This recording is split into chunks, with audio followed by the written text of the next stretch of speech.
The young cat, right? Oh yeah.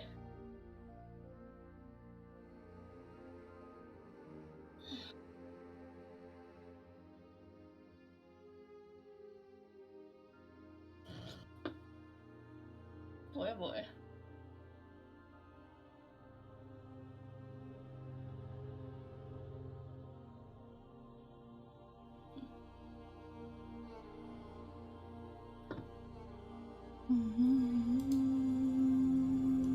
Well, I hope he's just late and everything's alright.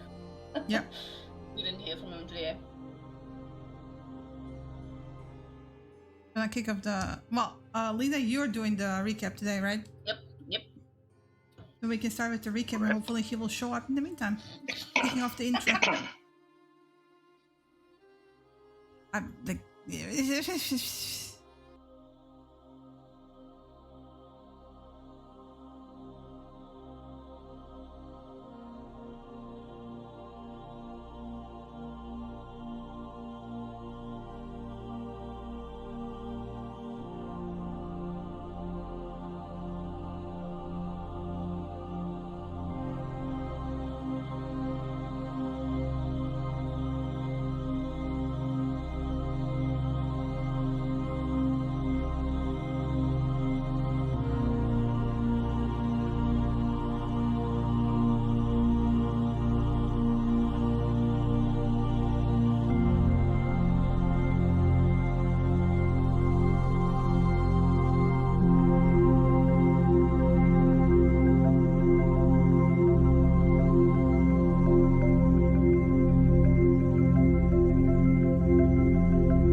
FYI. Yeah. TMI. I know, no worries. So hi, So everyone. you're saying she's not a bitch. Oof. What? Oof. If she's not a wolf and she's not a dog and she's not a bitch. She's not a bitch. I mean, Welcome to this conversation about progress. welcome to session 55, everyone. Session 5? Yes, I can count. Yeah. Where the fuck did the last 50 go? They kapoofed. Time reset. Time Time that reset. shenanigans. Well, I mean, my character did die a couple of sessions ago, so I mean, it's fair. Session New 5 characters. sounds about right. Yeah, it's fine. It's time that reset everything. This is why we're in session 5. We're gonna redo everything. You're back in the Hulak Forest. God damn. Wasn't session 5 where I died last time? Maybe. Sounds familiar. Maybe. Let me check. I'm scrolling up in the videos. Good people. No, the tower. Wait, the tower was session 8. Pacts and promises. Session 5. We had a first. Session 4. Yeah, you died. You died. In session 5? Died Okay. at the end of session 5, I think. Wow. We had a first group bath and we died. And you Awesome. died, yeah. Well, it's exactly Those 50 are the sessions awful later. So yeah, expect still something big. Still haven't learned from my mistakes, so... Learn from my mistakes. Okay, Lena is doing... Okay, stop. How is everyone? Arbor was late, so he should go Yes. first. I'm good. I'm just a little bit rushed because my laptop hates me. But otherwise I'm good. Yeah. I know How the are you feeling. guys? I'm awake. Oh wait, I'm that's alive. good. I don't know why that's your opening statement. I'm the one who's only been awake for like an hour. Yeah, I slept. I thought that I slept in late, Hmm. and apparently I didn't. I mean, I also slept till like 1, so you know, it's Sunday. No, I Yes. had like a 2 p.m., 3 p.m. slump, but now I'm awake again, so it's fine. The ice cream I ate actually helped wake me up, which is funny. Why is it funny? I don't know. Maybe it's the pineapple chili combination that woke me up. What the fuck? Yeah, Pineapple chili. Yeah, That doesn't sound pineapple- like ice cream. That sounds like an abomination in the mouth of God. Yeah, it's amazing. Maya picked it as her flavor. Yeah, I ordered like, you know, the proper gelato, right? In those like styrofoam boxes. I don't think banana chili is a proper Not gelato. banana. That's a disgrace. Pineapple chili. Pineapple Pineapple. chili. Yeah, that's a That's disgrace. even worse. It's basically pineapple gelato with chili flakes in it. And So what you're telling me is that by the time you three arrive here in the UK, there is literally going to be nothing edible in the kitchen for me. no. Because again, we've picked 4 different flavors. You can pick your own flavor you want for ice cream. Hmm. The other one was a very normal. The problem I know is that I'll pick vanilla and everyone will eat that first. No, And I then had- they'll go on to eating their chosen No, ice no, cream. no, no, no, no. Everyone was very like, don't touch my ice cream. You can have your own. Mhm. And they were very good about not touching everyone else's, although I share mine anyway. So, you know, because I'm their mother. So I share. Yeah. But yeah, I got also traditional strawberry. And by the way, when I say traditional strawberry, they literally blitz up strawberries and turn it into ice cream. You can really taste it. You have like little pieces of, you know, strawberries. It's great. Little pieces of ice cream. Yeah, strawberries. Shut up. That's what gelato was. Don't antagonize the GM while you're still in the jungle. So, Hey, I'm the only one who can run fast enough to escape the wild hunt. I mean, they can get faster. It's just that they were moving at the slowest member of their horde.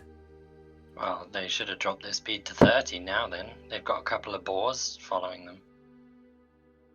Once you... No, never mind. I'm not going to explain this to you because this is not knowledge you will be privy to. Moving on. Lina! Yeah. Do the recap. All That right. was me snapping my fingers and doing finger guns, by the way. Am I the bitch here? You snap your fingers to get me to do something? Am No, I a dog? I did the snappy finger gun thingy. You know. Alright, Yeah, alright, yeah. alright. I'm just going to say that as it's your turn to do the recap, Lena, yes. Wow. I will accept it today. No more. I will No more. smack him for you in your name. Don't worry. Alright. Okay, last session we started off back still in the tavern when the gnome just about left. Deadly No, door. was he a gnome or was it a half? The gnome was still there. Oh yeah. Yeah, He gnome's left still our there. table and then we picked back up at that point. And I think we just finished up our drinks and we kind of had a bit of a chat that we wanted to continue back in our room, basically about Cassius having a look at the Sorrowwood Bow, and also Simon was being a bit moody, so they wanted to talk about that back in the room. So we made our way back to the safe house, and first I started off, identifying the Sorrowwood Bow, which isn't magical yet, but it can be very magical, and it's also almost revitalized from how it looked beforehand. It's looking a bit more newer, lusher, and fresher, basically, as if it was freshly carved. And previously it was looking very old, of course. Also, Viera told us about those bows from Sorrowwood having basically legends of them, that they retain some sort of memories and grow with the wielder. So we've been kind of, contemplating if that's what happened to make it look so better, because she also told us that she had a sudden urge to hunt for difficult prey. Also,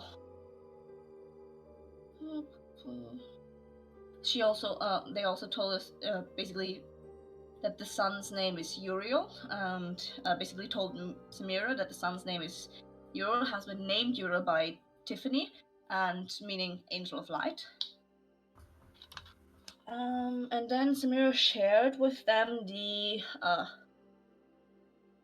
vision memory thing she had with her patron, and they had a talk, a emotional face-to-face, basically about Samira's control problems, and if basically promising each other or talking to each other that in the future that Samira isn't feeling so left out, but also she said it's her own thing to deal with. And then Samira also shared the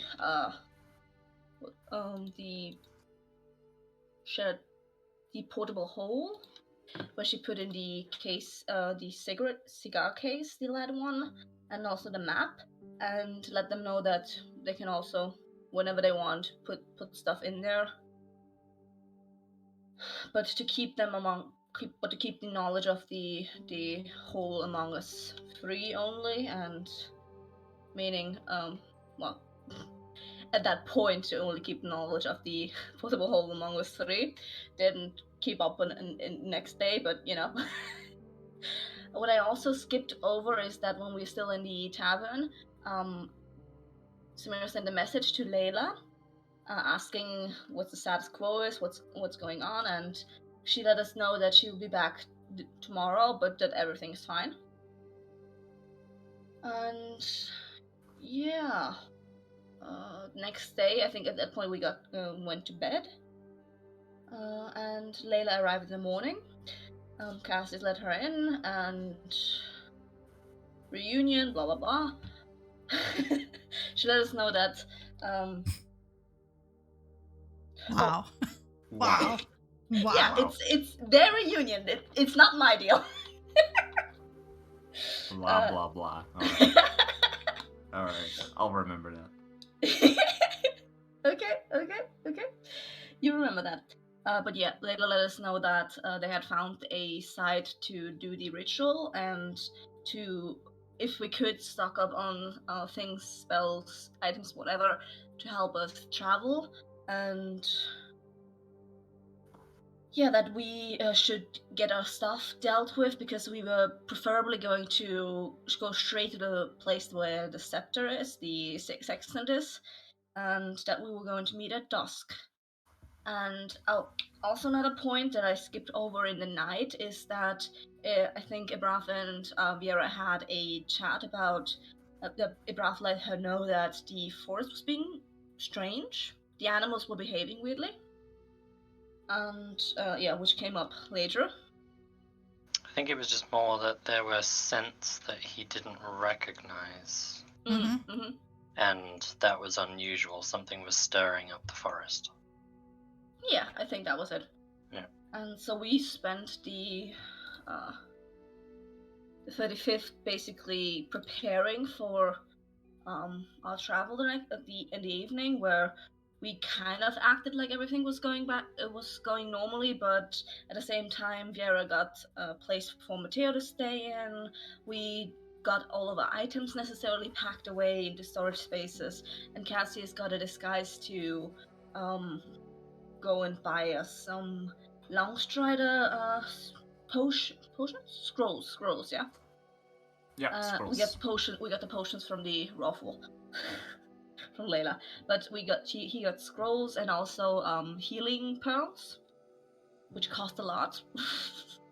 Yeah, and yeah, we then met again at dusk, where we started. We got the potions, and we had to basically dash our way to the meeting place. And Layla was at that point doing a loop-de-loop to lead people first another way first if they were following us. But she met us very quickly, almost immediately after she arrived as well. And then we had a 4-hour or 2-hour, 4-hour, Far. 4-hour run, walk, whatever, to the ritual space. And as we arrived, the others got their potions. To make them part of the ritual, they had to be representing a way of the elements, Bertram being chaos, Cassie's being fire, Viera being water, Layla is air, and Giuseppe was earth, and I was order. Samira was order already, she didn't have to get a potion, she was herself. So meaning that Cassis and Viera are, for the next 24 hours, Genasi, fire and water each. And yeah, at that point we started off the ritual, which was kind of reminiscent of both the tower sort of runes and feeling, the humming, and also for Samira reminiscent of her patron's casting runic stuff that happened during her vision. And then I think 4 hours passed pretty unremarkably, and we had the very, very quick, very brief vision of where the sexton was, which is on the northeast side of area of like northeast of here. Actually, no, please, Redcon, that was me again shifting the map around. Okay. Wrong. So basically, the area that you have to go is pretty much to the east from To you. the east. Yeah. Okay. To the east and past the silver white forest and towards actual like needle pine trees, in around like a circle of stone, very reminiscent of Stonehenge. And we had like a minute of ping, basically a feeling of which direction it was, and then it faded. You actually, just to clarify one more time to remind you, you actually got a full-on vision of. Yeah, it showed us a miniature version of the inner world and kind of was all the way zoomed out initially. Okay. So yeah, you for the first time actually saw what the inner world really looks like. Yes, and also we saw a quick look of the sexton itself, which was for Samira very reminiscent of the pocket watch that the father had during her vision. Mm-hmm. Very much concentric circles and such. Yeah. And then we were back to ourselves, and Viera immediately did her detect humanoids thing, and detected basically the Bishop Leapguard's troop, people surrounding us, leading to a couple of quick snap decisions as Samira got the map back situated, which everyone saw the portable hole at that point, and she put it back in there, and everyone got situated as we were getting surrounded.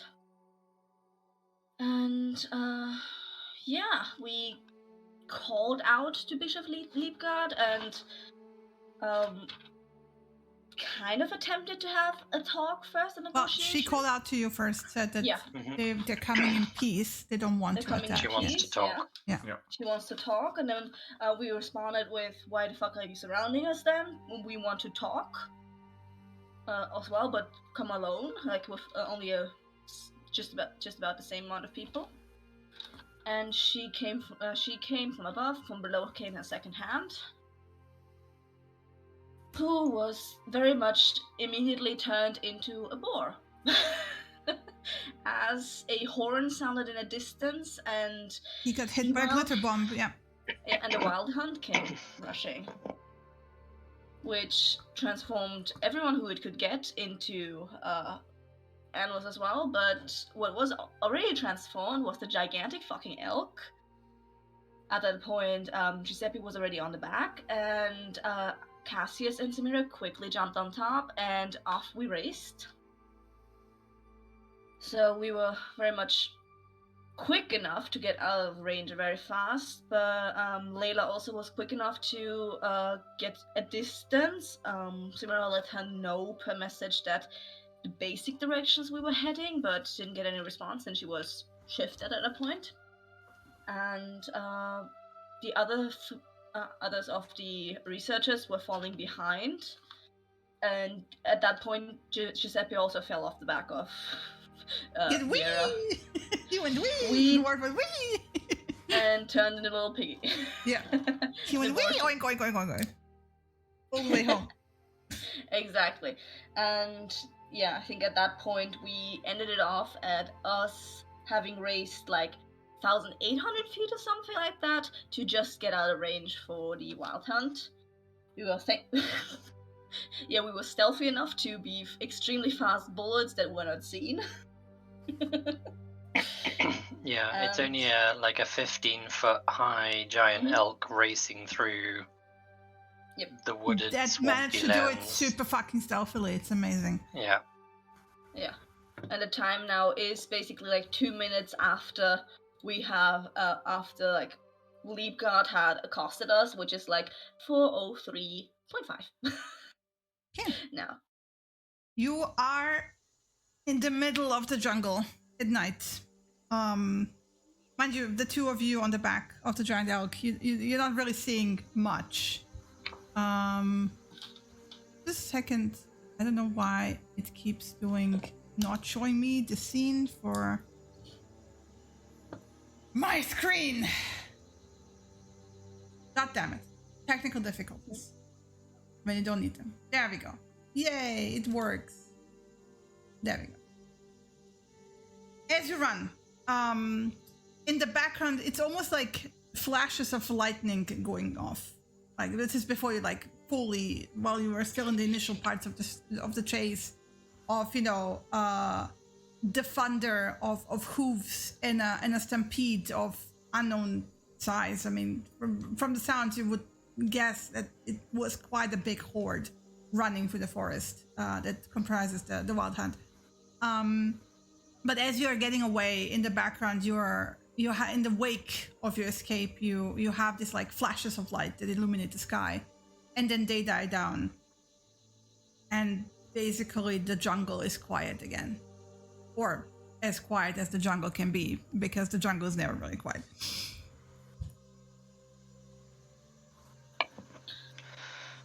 Yeah, I think Viera will probably just continue moving. She's a hunter, so I'm going to assume that she knows the point at which she believes she's no longer being traced. And in order to kind of not risk treading on rotten branches and snapping them and drawing attention, she will keep moving at a fair pace initially, and then after probably 5 or so minutes begin slowing down and kind of being even more stealthy, if you like. Mm-hmm. And you can tell that she is just constantly still keeping them on the move, so that if she hears any sound of twig snapping behind her, like anything that might indicate they're still being followed, she's just gonna bolt again. Yeah. Braff is falling behind because he can't keep up. Well, with no, the speed. that's why I'm dropping to 50. Yeah. So yeah. So he can keep up.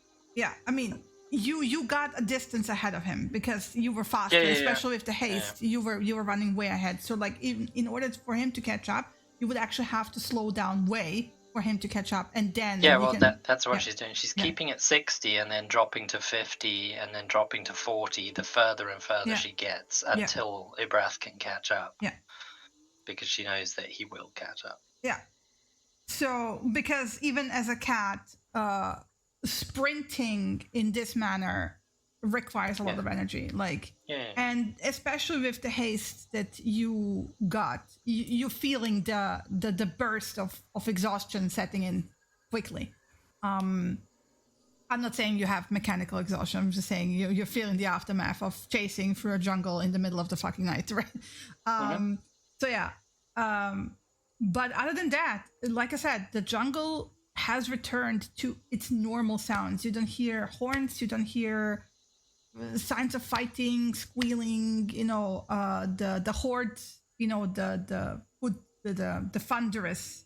Running of a huge mass of animals. That's all gone, right? Yeah. So there's like the usual cracks of animals moving in the jungle, but nothing that is suspicious. For the time being, it seems like you have escaped. You don't know at this point who else has managed to do that. The only one you know for sure are like the soldiers you saw initially getting turned into animals.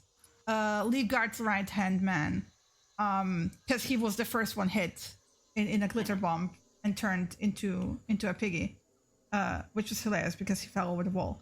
And Giuseppe, because you could just see like the tail wiggling away as he fell off, which was unfortunate. But at this point, you don't know what happened to the other researchers. Or Layla, for that matter, because since Samira shot her the message, you haven't really reached out. So you have no idea what has happened in that regard as well. Just for clarity's sake, for one quick... in which direction were you actually running? Well, we headed out of the ruins northish, and we were Then you heading drifted west, right? north Northwest, and west-ish. Northwest. So you basically started turning back towards Tucson again. Yeah, I think knowing and hoping that the Wild Hunt would think they're getting too close to a city and keep off. That was kind of why she bolted that way, so that if she had to, she would push as hard as she could for getting toward civilization, so to speak. Okay, awesome. But as soon as she feels like they're safe enough, she would then start veering toward the east, toward the road, basically, because she knows where the roads are in her head. I would say you traveled for a good half an hour, because I don't think you would have stopped anytime sooner before that. Before you felt like it's fine, right? Mm-hmm. Yeah. And yeah, Vera will just kind of slow down eventually to like a walk, kind of moving at 30-ish. And waiting for her breath to catch up predominantly. And she'll just very kind of low, making almost kind of low guttural bleating sounds. Not enough to attract attention, but enough for these two on her back to hear. Yeah, probably as soon as we're all also like a little bit slowed down enough that we can talk, because in the running it's just screaming. Yeah, so... if it's at if you slow down at 30, then I'll basically stand up, get back on my own feet to get some of the weight off of you. So yeah, jump off as well. Just turn to Samir. Did you see Layla? I didn't know. I tried to let them know where we are going, but Fuck. Sorry. I can try to contact her after I have my energy again, but I can't do it now. Okay. You okay? You good? Yeah, I'm good. You too? Yeah. Just a look over Vera. Seems fine. Alright. Stamps her front hoof and snorts, bowing, sort of. Okay. Alright, we should continue moving, I think. We had it planned to go to, the place anyways, right? Vieira's standing dead still, staring straight at Samira. No? Ugh, not this again. Okay. You can So send her messages, right? Yeah, She's- but And she can Stamps respond. her hoof. I don't know. I don't know if she can respond to that if she doesn't have the working mouth. This one is the one where you have to mouth it. For the other one where you only think it, I don't Oh, have shit. the energy for it. Okay, that doesn't work then. Okay. Vera, so We're- you don't want to go to the location we got.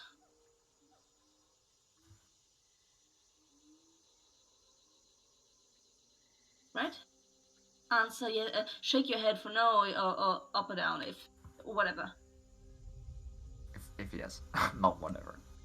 Yeah, up or down for yes. She just kind of rolls her neck side to side as if shaking off dust. Okay, so no directly to the side. I guess we just have to. I don't know. Why? We have to find Layla first. We have to wait to see if anyone comes first, but also we know the location. The other ones know the location as well. We just need to be the first ones there. No, I need to know if she's alright. I know we can wait. I need to wait for an hour to be able to contact people. Okay. I'm not against that, trying to contact her, but we don't know what the fuck that just was. Giuseppe turned into a fucking pig.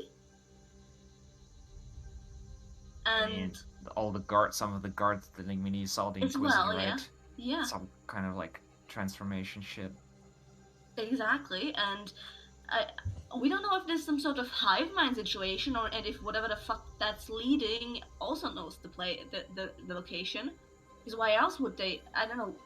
This doesn't seem to be like some sort of act of nature. If they're coming exactly at this point towards us. For sure not. I don't know what the fuck that was, but and all bullshit. Okay. So we can rest. Vera, bring us to a place where we can safely rest for an hour or so that you feel safe at. Then I can try to contact 2 people. And then I feel that we need to go to the location. Has Ibrath caught up to us yet? Yeah. At this point, he has, yeah. Mm-hmm. She'll kind of walk towards him and just kind of put her head down so that he can head bump her. He will rub his head against you in cat style. Yeah. And then she kind of just settles down so that the other 2 can climb on. Alright, let's back Okay. on top. By the way, you're at this point covered in leaves and vines and whatever you picked up with your giant horns because you're not small, right? You picked up loads of decoration as you were running for half an hour. It's fine. Keep going. So yeah, roll me a survival check. With advantage, because Ibrath will help. These are his hunting grounds. He knows this place quite well.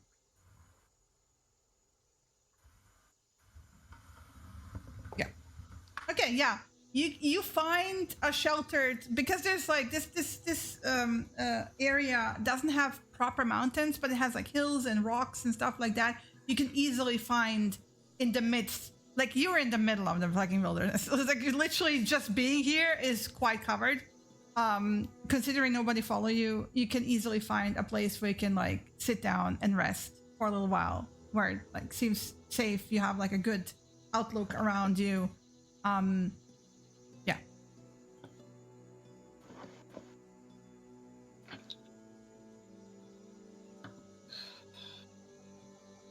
So yeah, obviously we'll find somewhere that's fairly defensible.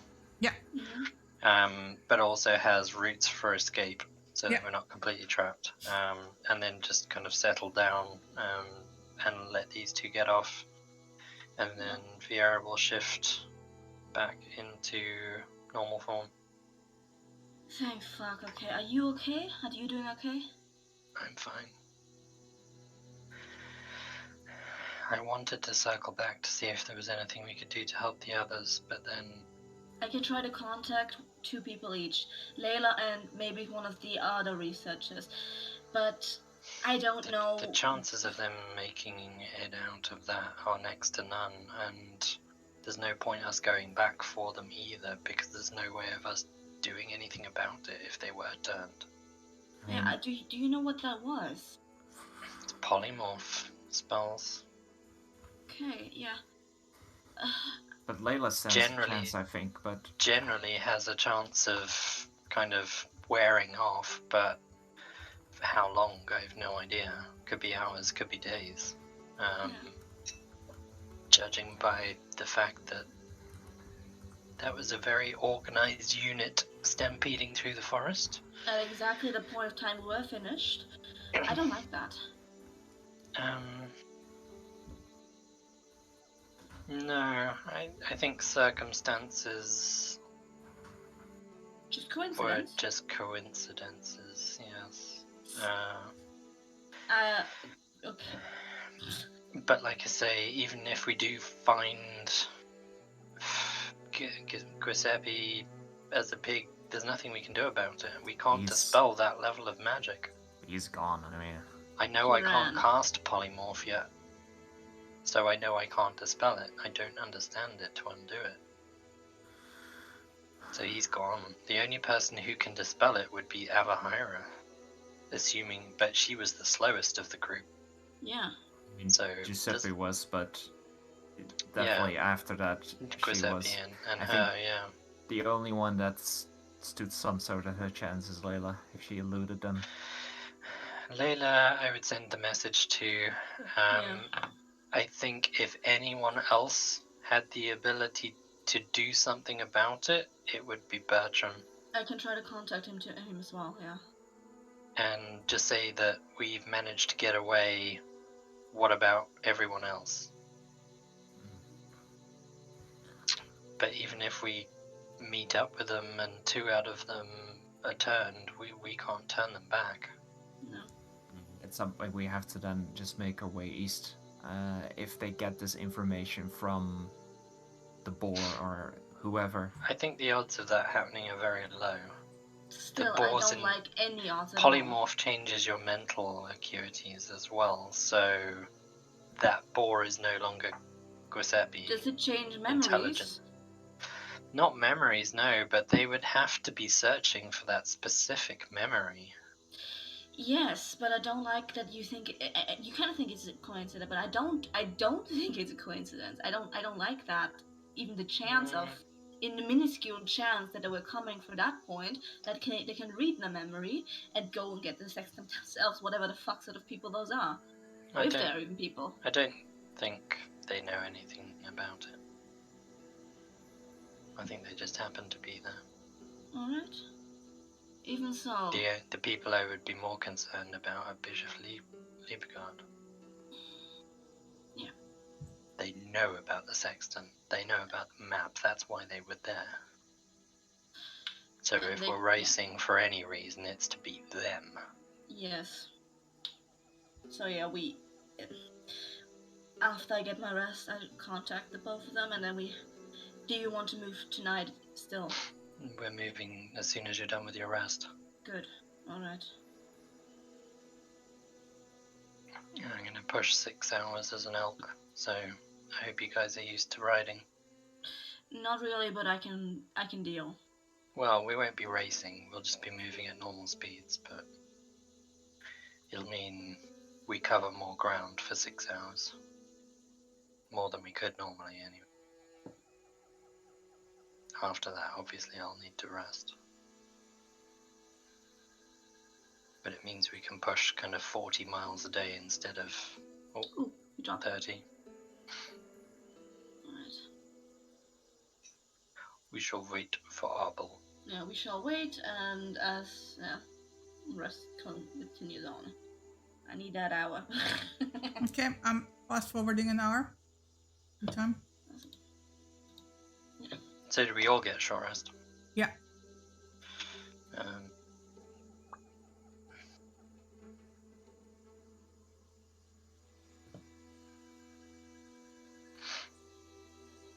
Shorty resty. I'll do it for Abel.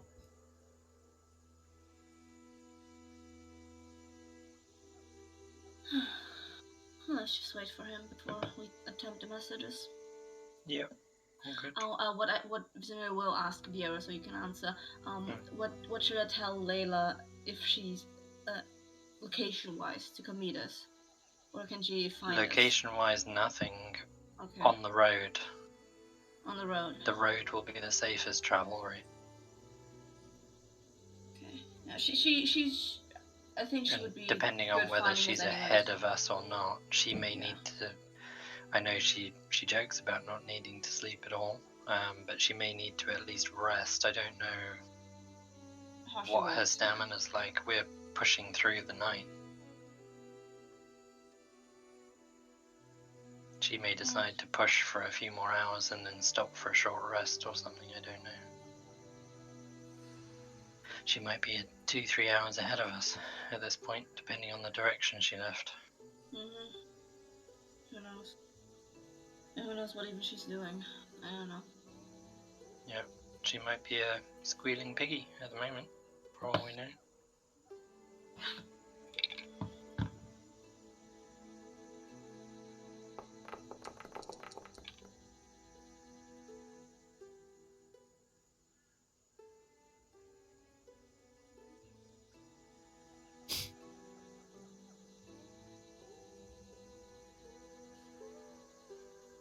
La la la la la. Yeah.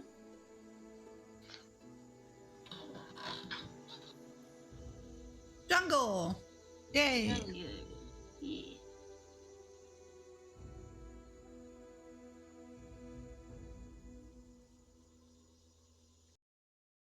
Yeah, it's great. No, but this is Murphy's law, right? This is Murphy's law, right? He came back because Chris left. You know that. There we go. Okay, so Well, we left off. Catch up Harbel on where Yeah. we got to. The only thing that please, we yeah. did is I sent off the message, which was, Layla, we are alright. Did you escape? Assuming he even heard that part. I didn't know. We moved for about half an hour, Mm, continuing on from where we were, okay. and then we decided to find a small, secluded, defensible position in the jungle. I heard that. I heard Okay, this defensible okay. location in the. That was And- it, yeah. So we settled down, we took a short rest, so you can take a short rest too. Oh, she did it for him, I think, already. I think right? Shinny may have done it for you. I will take a look. Doesn't say on my Yeah, I did foundry click. that Yeah, he. yeah. Okay, It doesn't was say in on my private. foundry because I can see Samira takes one. No, I did a short rest for him. Okay. Apparently I she don't. did it Yeah. secret. I don't think I spent actually anything that resets on a short rest. No, so, but I clicked. Anyway, I clicked on yeah. your short rest, so Thank I did you. it for you. No problem. Thank you. Thank you. Okay. Oh, good. Yeah. So yeah, we settled down for a short rest. At the end of which I think you Mhm. sent off your messages. Is that right? Exactly. I sent off one message to Layla to ask her did she escape when we're continuing to our objective. Welcome to join us if you can. And then I got my response. At this point, we can pick back up so I can Yeah. roleplay it back. All right. She's fine. She didn't get hit apparently. Having air now apparently helped with that. Maybe she can fly. I don't know. But she's running in a direction I gave her, which is towards Tucson right now, right? She's asking where we should meet. The next town along the road. Like the one that's closest, we need to get horses, something. The next town along the road. Yeah. Okay. We don't need horses per se. If you guys are okay to ride giant elk form, I don't know how uncomfortable it is for you guys. I'm Get the- used to- the weight isn't something that bothers me. Okay. I'm not stressed under the weight of anything, especially in that form. Yeah, and just let us know. I don't know, somehow through sound when we need to get off you if you need a rest. Well, I can just stop and lie down, and then you can get off. Okay, that's also good. It's clear enough message. That's Yeah. clear enough message, I think. I lie down, pant like I'm exhausted, aka you lot are too heavy. Get off. But no, it's the weight's not an issue. The only problem is that I can only hold and maintain it for 6 hours Okay. before I need to stop and take a rest. That But should be just fine, right? if I stop and take a rest for an hour, we can then push again for another 3 hours or 6 hours. So Oh, did wow. the rest right now get you all back Yeah, up? I can. Well, I only used one of the giant elk forms, Mhm. and I can do 2 in a row. Okay. So I can like the one maintaining of it lasts 3 hours now. All right. I'll take out from our bag of holding the map we got to have a look at Vera what the nearest knows town is. exactly where we're going. Yeah. Where's the nearest town? Which one is that? Schonbach or Eschbruck? It's Schombach, to the north. Schambach. Schönbach. Well, that one is more northern rather than east. It is. So I would prefer to keep heading east. Yeah, we can meet back up in Eschbruck. Okay. All right. Eschbruck is Eschbruck. 26 miles. Eschbruck and is 4.5 hours on elk, All right, we can meet. and we can. it's 4 a.m. in the morning, so we can push for Eschbruck. Yeah, wait and for her then to catch up with us. Wait for her to catch up, or she may even beat us there, depending on speed, etc. The likelihood is that we will probably beat her. But then none of us have slept. Yeah, then we can need take a to be rest if careful necessary. about how hard we push and how Yeah. much we do. I think we can go to Ashbrook, but we should Yeah. In take Eschbruck, we some can sort of a rest reevaluate there. ourselves. I, Yeah. I think we should gather whoever didn't get hit there. So we see. Can you send another message? We can only send one, and I will send it to Layla, but I can't send it right now to the other two, like to Bertram. I can ask her if she. I don't know what Bertram is or has, so he cannot dispel, as far as I know. Avahire is the only person who could dispel this. Well, everyone except for what's her name? We pissed her off. Was magic, Louisa. right? Louisa. Everyone except Louisa was magic, so he could have something. Of some sort, yes. He might not. He might have some magic, but not be at the same. We know Yes. Avahire is powerful enough to dispel it, as well Yes. as probably. Yeah, so can I'm dispel going it. to use my spell to contact Layla. If we rest in Eschbruck, I can try to contact him in the morning. Well, I think later that would on. be better. I think that So, would be better. yeah. So you Then just we meet can- up with her, and they Yeah. can trill us. Meet up there. it's already almost 6 a.m. I want to point out, by the way. Yeah. Yeah, so it's going to be. We will be in Ashbrook at 10:30-ish at a push. So we will find the inn nearest to the town gate. And she'll find us. I mean, it's not the capital city. It's not going to be massive. There might be a handful of inns that she has to check. She'll find us. And Yeah. if we get there and rest long enough, we can always send her a message to say what inn we're in. I think she'll find us. She'll. Yeah. She'll She find has- us. yeah. She has her means. She has her ways. Mhm. But yeah, head for Ashbrook is my best bet. We'll get there at 10:30 ish, 11.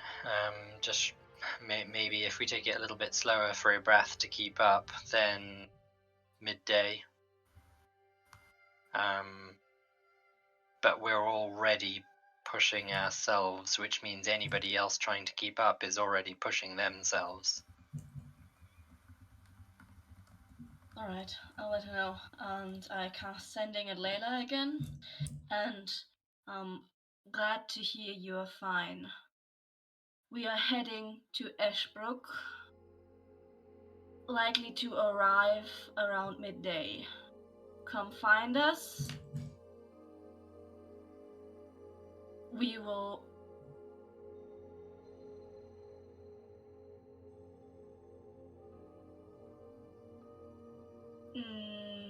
Near gate.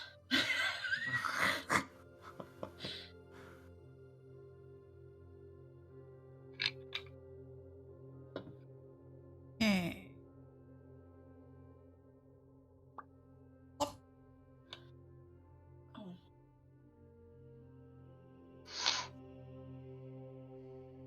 Okay, she says not to enter the town.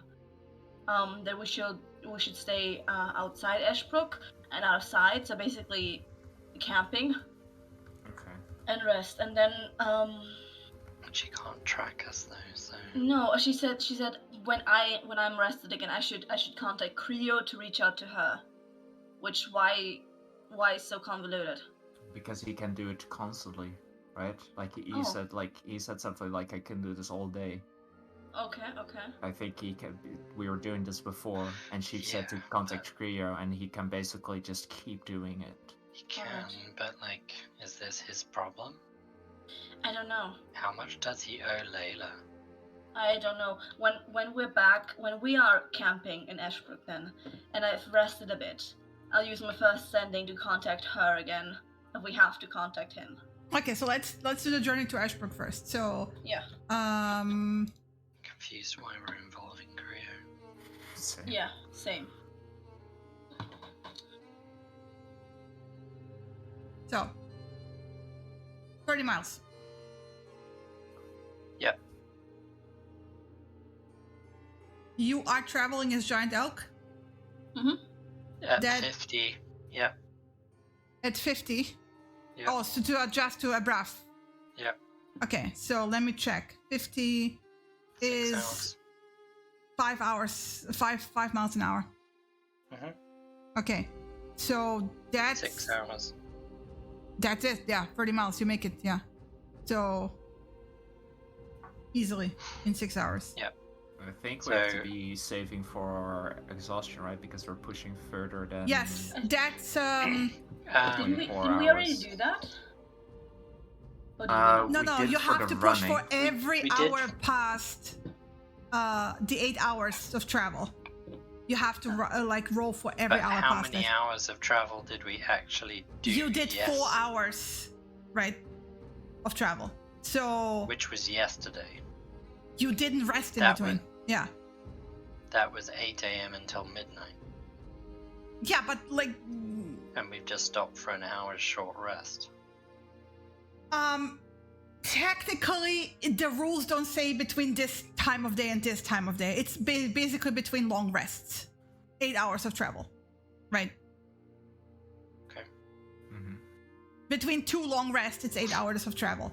However, you So we did only you need to did make take 2 checks. you did do 4 hours of sitting there, basically 4 short rests, That's and then another kinda short what I rest. was Yeah. Thinking, So yeah. I will. Yeah. I Ye- think you're gonna be fine.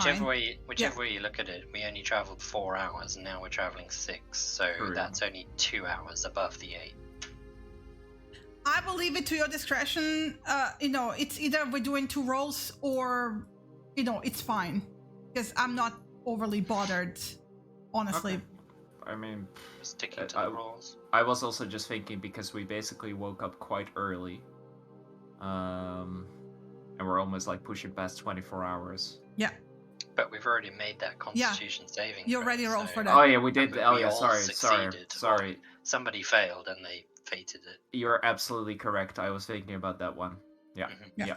Yeah. We rolled for that already. We rolled for Yes, that already, I- so we've kind of already proved that we've handled the stamina of not sleeping. You know what? Just to keep it fair, I will ask just for one more Constitution saving throw, just in general, with the adrenaline of the chase and everything, just to see in what state you arrive when you arrive at Ashburn. Okay? Sounds fair? Fine with me. Yeah, Viera is like, Ooh, I'm Chill for- fucked. Alright, do I want to re-roll this? I think I... It's a 10 DC on your first check. Oh, Yeah, okay. it is, So yes. that's a Alright. success. yeah, so it's a Alright, success, that's yeah. true. Wow. That's true. Very close. So basically, Samira and Cassius Viera are starting. stops and is like, "What the fuck is wrong with you two? I'm doing The all the writing running." just took a lot out of it. Do me just one roll for a breath, please. Yeah, he's gonna fail. He has an awful constitution score. Wow. No, he's fine. Lack Okay. of faith. So you arrive at the town. Basically, He's got like 0 modifier and his con is at 10. So just do me a quick survival check. Vieira. Again, as with a, elk, as elk as or elk. as Vieira. I- Either way. It doesn't actually matter because Yeah. my mental acuities are the same. Yes. Why are you even asking me this question? Because normally I'm making a dex or a con Yeah. saving throw, and it does change. That's why. So you easily find a shelter, which looks like almost like an abandoned. You find like an abandoned farm, like that looks like probably was hit during the storm. By the way, Mhm. so yeah, you easily find like shelter outside the town, no problem. You can hunker Yeah. down. You're safe. You're even protected from like the outside. You can barricade it easily for like from animals coming in. So yeah, Well, you're what fine. I'm going to do as well is while we're moving, Vieira's going to be foraging food, but she's going to be doing it in such a way that she walks alongside the plant and pauses so that Samira and Cassius can grab it, and then she'll carry on heading on. So she's doing the food finding, they're just picking it off, Mm-hmm. so that we at least have some fresh food when we arrive at camp.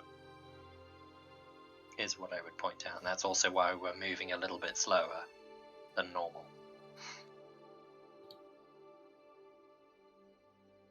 There you go. I moved you. Mhm. So yeah, it's noon by the time you arrive at Ashbrook. Yep. From the looks of it, because you haven't entered the town proper, it is a fortified town, like everything else you have seen so far in Hohia.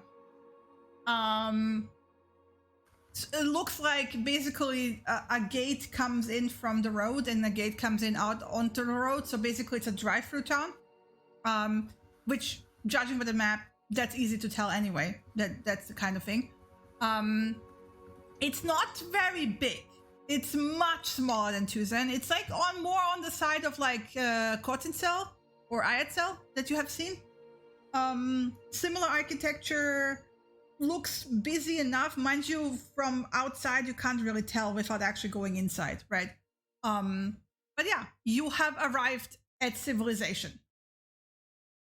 Except we're staying in the abandoned farmhouse Yeah. outside town. On Mind the you- edge of. Alright. As the mastermind yeah. rogue, I will give Cassius this makes absolute sense, because if the Inquisition is an official government body, right? Mm-hmm. If anyone else knows that the Inquisition went after you into the jungle, and the Inquisition is gone, if you've gone alongside with them, you cannot be blamed, because everyone is gone, if you know what I mean. Yeah, but we made it out alive, so why did you make it and they didn't? Yeah. Alright. Yeah. So if you show your faces and they are gone, that's a bad sign, right? But if everyone is gone, I'm going to assume with a 19 wisdom, I'm wise enough to know that we have evaded a military body, and being seen without them is probably a bad thing too. Yeah. Right. As they're setting up camp, I'm taking my rest now, and so that I get my spell back as soon as possible. so yeah, That's it's fine. I will give it easily. Like you can take a short rest while the others are setting up camp, right? Short rest, Okay. fuck that, I'm long resting. Yeah, okay, but Samira is short resting. Yeah. Yeah. Sure. Are you long resting now? We are not going anywhere until we've rested. Yeah, I I'm don't- I asking don't if care. I'm asking if Yeah. you're sleeping basically while Yes. I'm. Okay, good to know. I will be. All right. So this is like Yeah. 1 hour into Vieira's. But again, I would say you guys are setting up camp and you're short resting after that, and then you can start proper resting. Because the camp Alright. is not set up in like 5 seconds. No, you yes, had you to, can you do had it to like yeah. You while we're arrived. setting up. You had to find a place. You had to secure the place. You had to get comfy. Eat the food, and Yeah. then that's an hour. I think that's fair. Vieira's kicking into her usual mode of this is a temporary encampment for sleep. Yeah. And she'll move tables or whatever she can Yeah. to block open doorways, etc. I'll help barricade as well. set then up a little bit. set up a little camp, probably in an old fireplace that's Yeah. Like the house itself is made of stone, but you can see that the entire roof was like lifted at some like, point. ripped off. Yeah. Alright. I'll send off the message then. The sending again to her. Okay. We arrived and sheltered outside. Why should we involve Creo? Is continued contact necessary if you know where we are? Old farmhouse. I just said outside. Yeah. If you said old farmhouse, then I have 5 more words I can sell old farmhouse. We're at a old farmhouse. You at old farm. Our What? old farmhouse. She will find us. Yeah. At a old farmhouse. So did you mention? Yeah. If Viera said old farmhouse, then I will ping back Yeah, on the at old an farmhouse to the south, I assume, not just old farmhouse. Yeah. Okay. Yeah. Because I needed like an additional marker of like where you are. Can't be that many old farmhouses outside Ashbrook. I mean, it was a big storm, so. But south does help. And otherwise, she would have to like go around the entire town until she finds the right one. But yeah, it was a big storm. A lot of houses got fucked.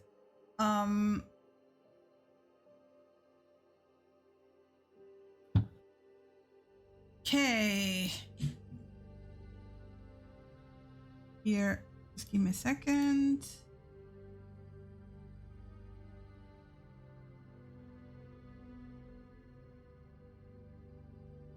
There. Oh.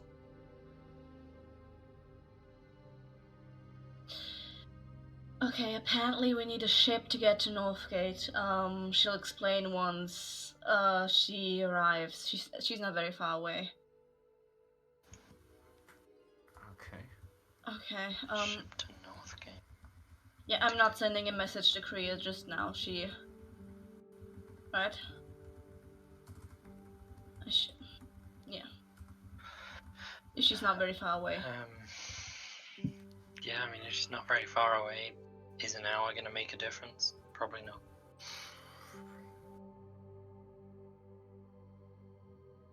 Well, I can send a message to Korea to contact her. And she get Yeah, some stuff ready. because Layla doesn't have messages, does she? Or does she? No, I don't think so. No. She's never answered separately. Okay. Alright, I'll Send a message to Creo and just say, "Hi Creo, Layla has asked that you contact her because we need a ship." Alright. Can you, is it something you can help? Hey Speak Creo, to Layla. Layla has asked for you to contact her. We might need a ride. That's it.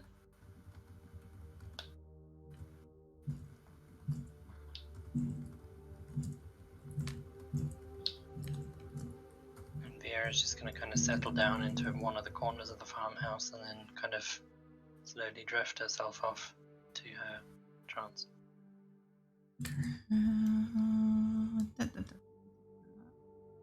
Yeah.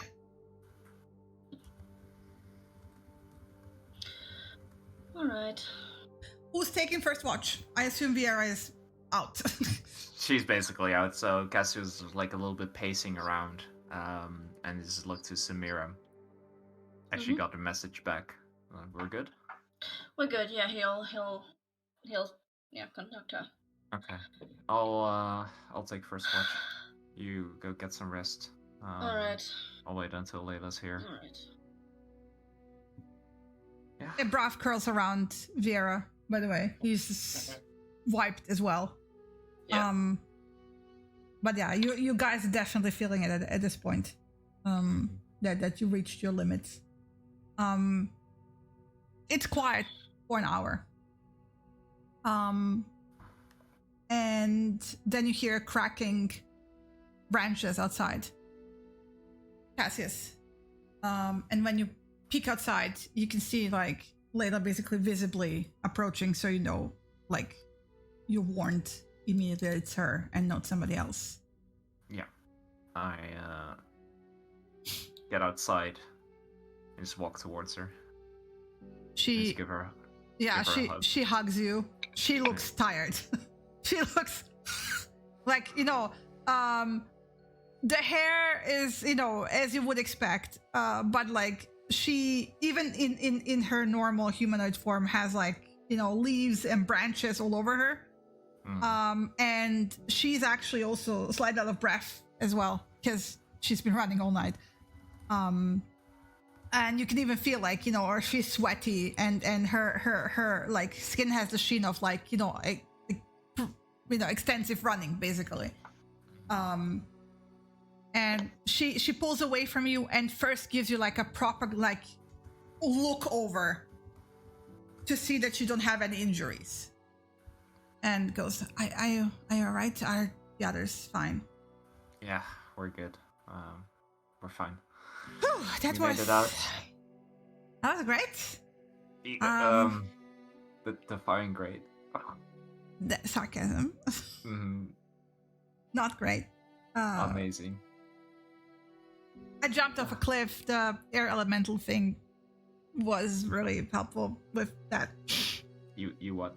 I jumped off a cliff, but then I kind of like hovered very like I slow fold off a very tall cliff. Right.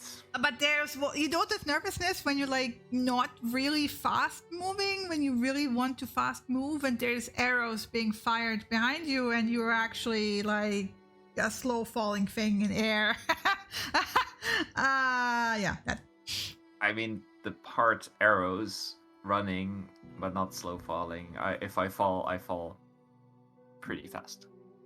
Like, not that it's a competition, but Anyway, glad to see you're fine. Come inside. They're already asleep. I'm so tired. I need Yeah. rest. You should get some rest. I can finish the first watch. Just You can sleep. I don't need to sleep. I just need to sit down. right. If you can just fix my hair, that would be great.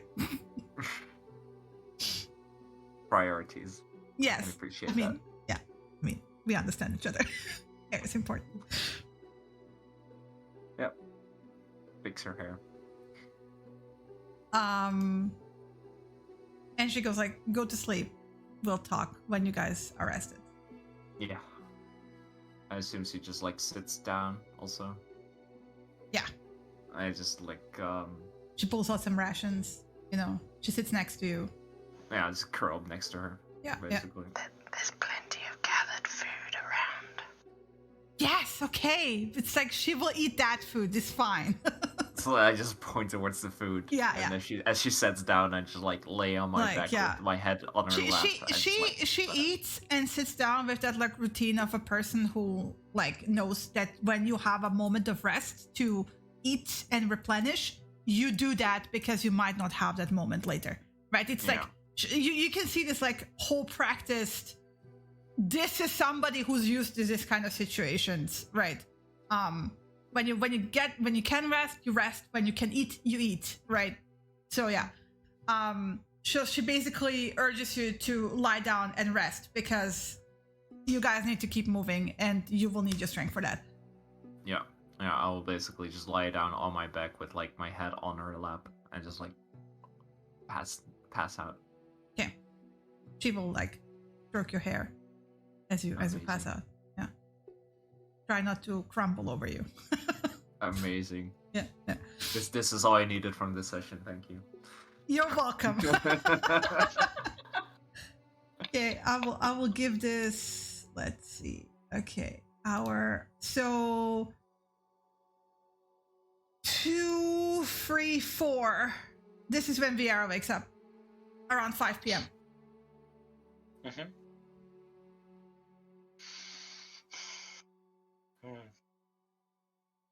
You see Layla awake.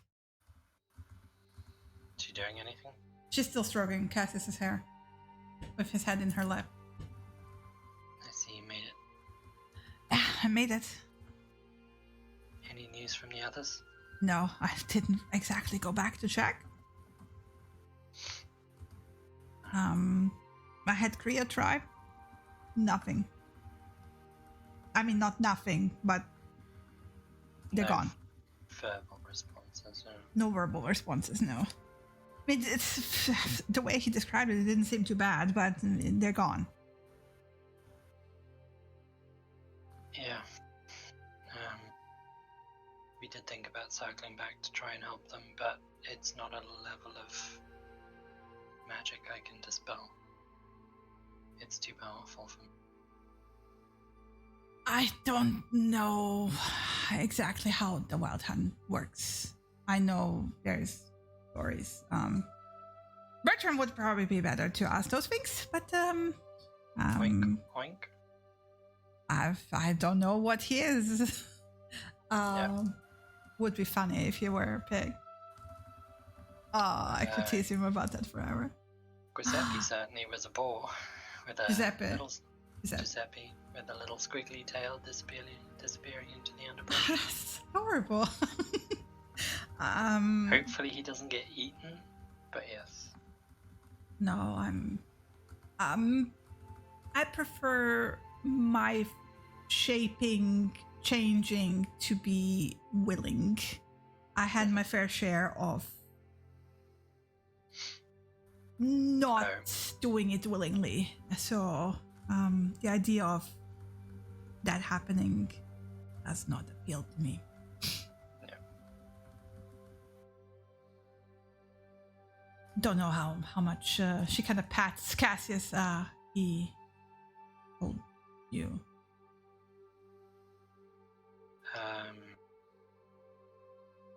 Honestly, I'm not entirely sure myself. He mentioned something about you having a dream or a vision as if you were in the body of an animal, I think. Or a memory or a thought of it, but I think that was the only thing he mentioned.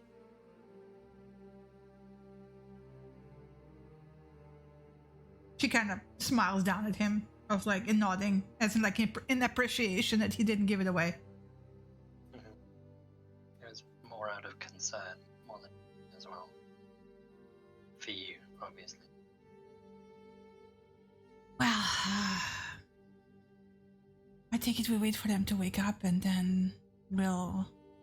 We need our rest. Yes. If we have any hope of making it to where we're going. It's not something that we're going to do in a day. So we're going to need to properly ration, sleep, and travel. But for the most part, we can move pretty quickly. I'm assuming you can too. Yes, I would have suggested land route, but I'm not doing so well for the Silver Forest. Why not? Because of the type of curse I carry, we don't mix with silver very well. The Silver Forest is called the Silver Forest because it's literally silver. Every blade of grass, every tree, every branch, every rock. The Aasimar were, the Hohians were very thorough during the war.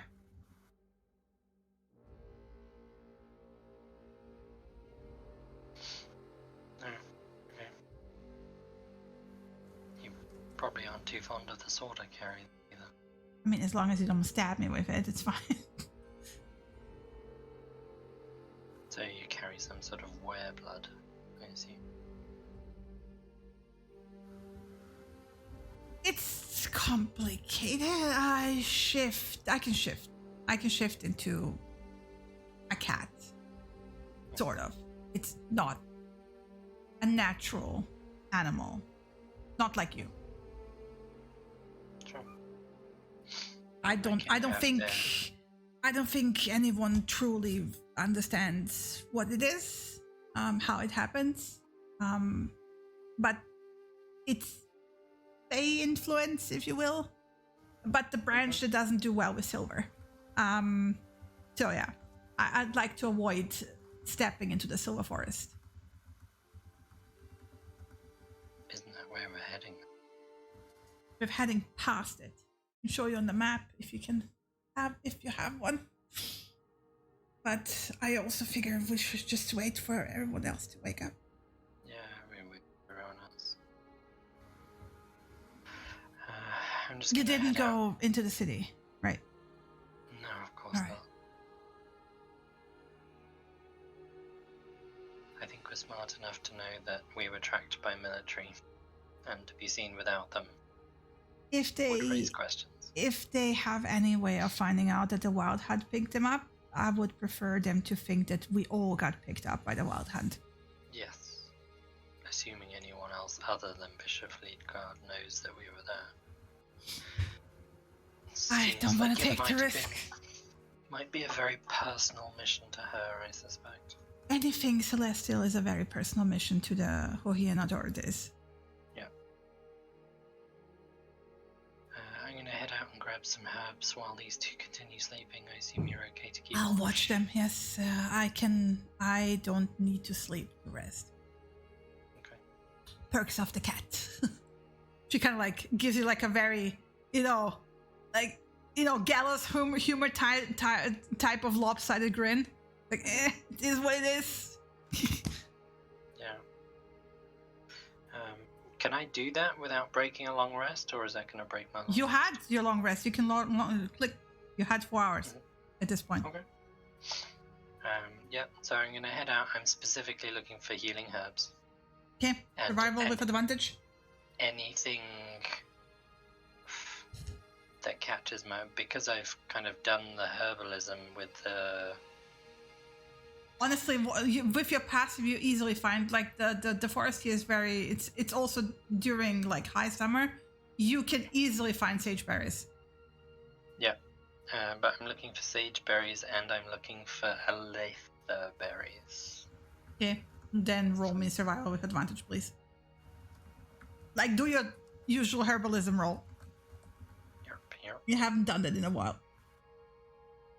Nope.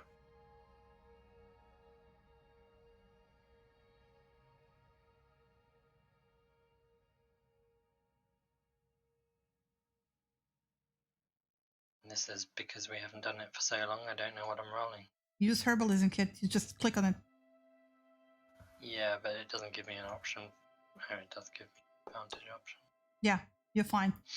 And then it's 1d4, if I remember correctly. And then doubled and then doubled. Yes, Oof. Aw. 4 each. 4 sage berries, okay.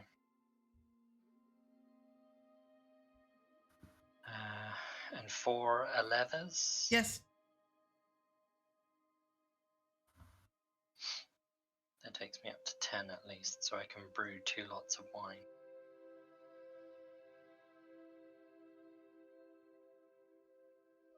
I'd say you didn't even have to go very far. I'd say you spend an hour on this easily. Like, no Just problem. around the farm, Yeah. in the hedgerow Yeah. and stuff. Yeah, okay. Yep, that's all I'm going to do, and then obviously I'll head back when these two are starting to wake up, presumably. Yeah, I mean, no, they're waking up 3 hours later. So basically, when you come back, you have 3 more hours of watching Leila quietly stroke Cassius's hair very gently Mhm. as he sleeps. Which isn't enough time to brew a healing potion anyway, so Yeah. that's fine. I'm just gonna settle into routine, sit down, kind of kneel down, set my equipment out, start maintaining it, double check the arrows, double check the quiver, the Make some bow, breakfast for bowstring. everyone when they wake up. Yeah, we got plenty of food from the day before anyway, so Yeah. there was enough food gathered for 10 people. There's only 4 of us, so Okay. yeah. So, So- yeah, just prepare. By the time they wake up, it's already night. Mhm. Like, it's been night for like good 3 hours when they wake up. So yeah. You can hit long rest. Cassius wakes up with the same way he fell asleep, with Layla stroking his hair.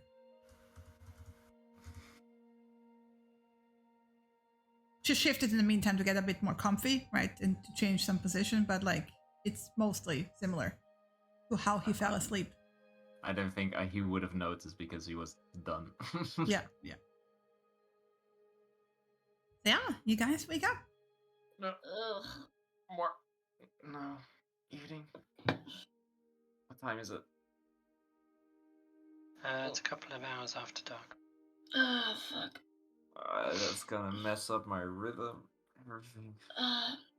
Yeah, but to be honest, traveling at night and sleeping during the day is probably safer anyway.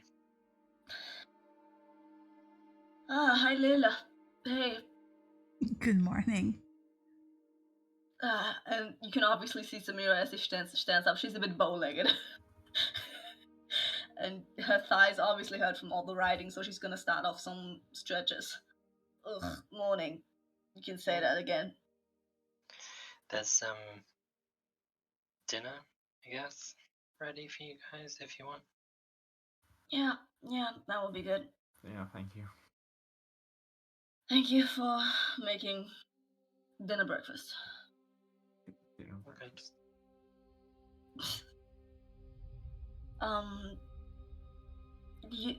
Kriya got in contact with you? Oh yeah, they're already on the way. Oh. Okay. Had to So what's sail. They had to sail around the coast. Is there something against the land rods, or like there's too The much Silver forces there? Forest is not great for me. Ah, And to explain this, told this to Vera, the Silver Forest is literally a silver forest. It about 4 centuries ago, when the Hohians were spreading, they tried to push into the wolf territory, and the wolves were not too happy, and they started pushing back. And it was quite nasty from the historical accounts that I've read. But basically, in a last-ditch effort to keep them back, the Hohians turned a good 10-15 mile stretch of forest into pure silver. so it's like literally silver. It's literally silver, yes. The whole place, the whole So stretch. like, people just don't like go there to. No, people don't travel through it at all. People travel by sea. But they don't like try to gather from there.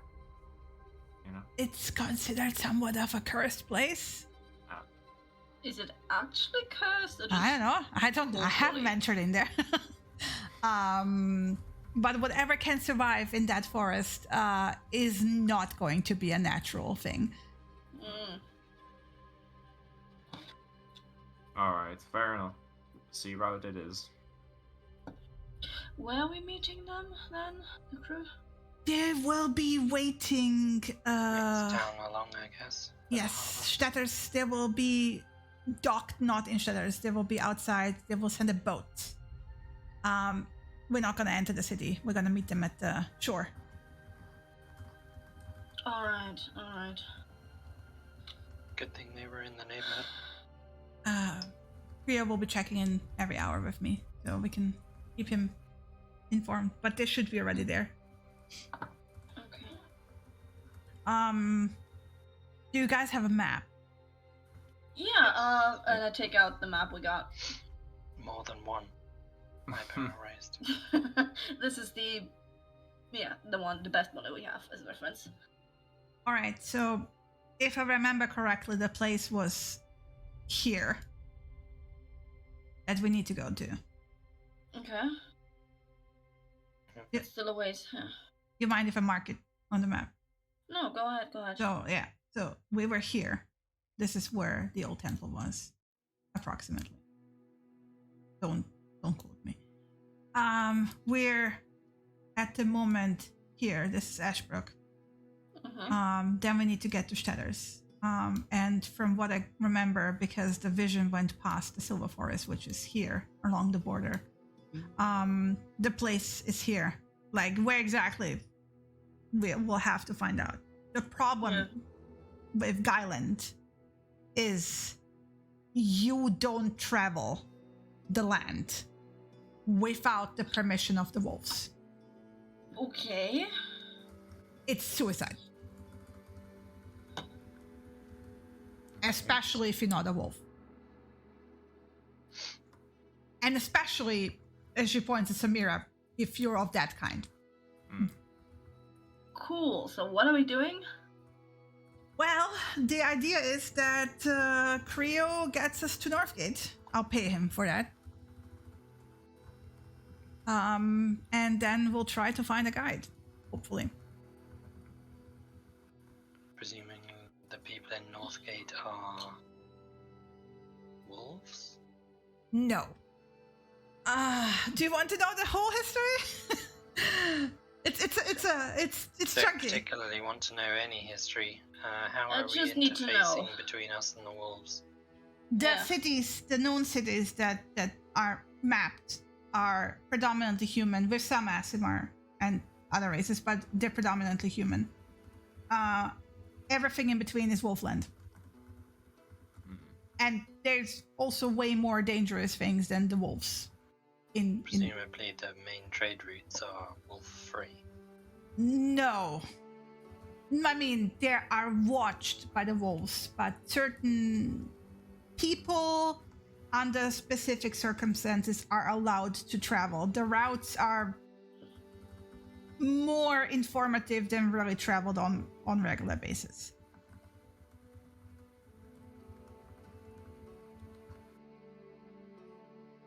Presumably someone in Northgate can get us whatever permission we need. Yeah, permission and a guide, you said. Yeah, I mean, if it's just a short stint. I Do you want to do haven't that? had dealings in Guyland. Usually I hop to other places. I'm a bit out of my comfort zone here, so I don't have contacts. So I'm flying as blind as you are. I only know what I know of the place, and Northgate is the closest into where we need to go. It's- Let me worry about the contact. I'll manage, but are you going to be okay in Wolfland?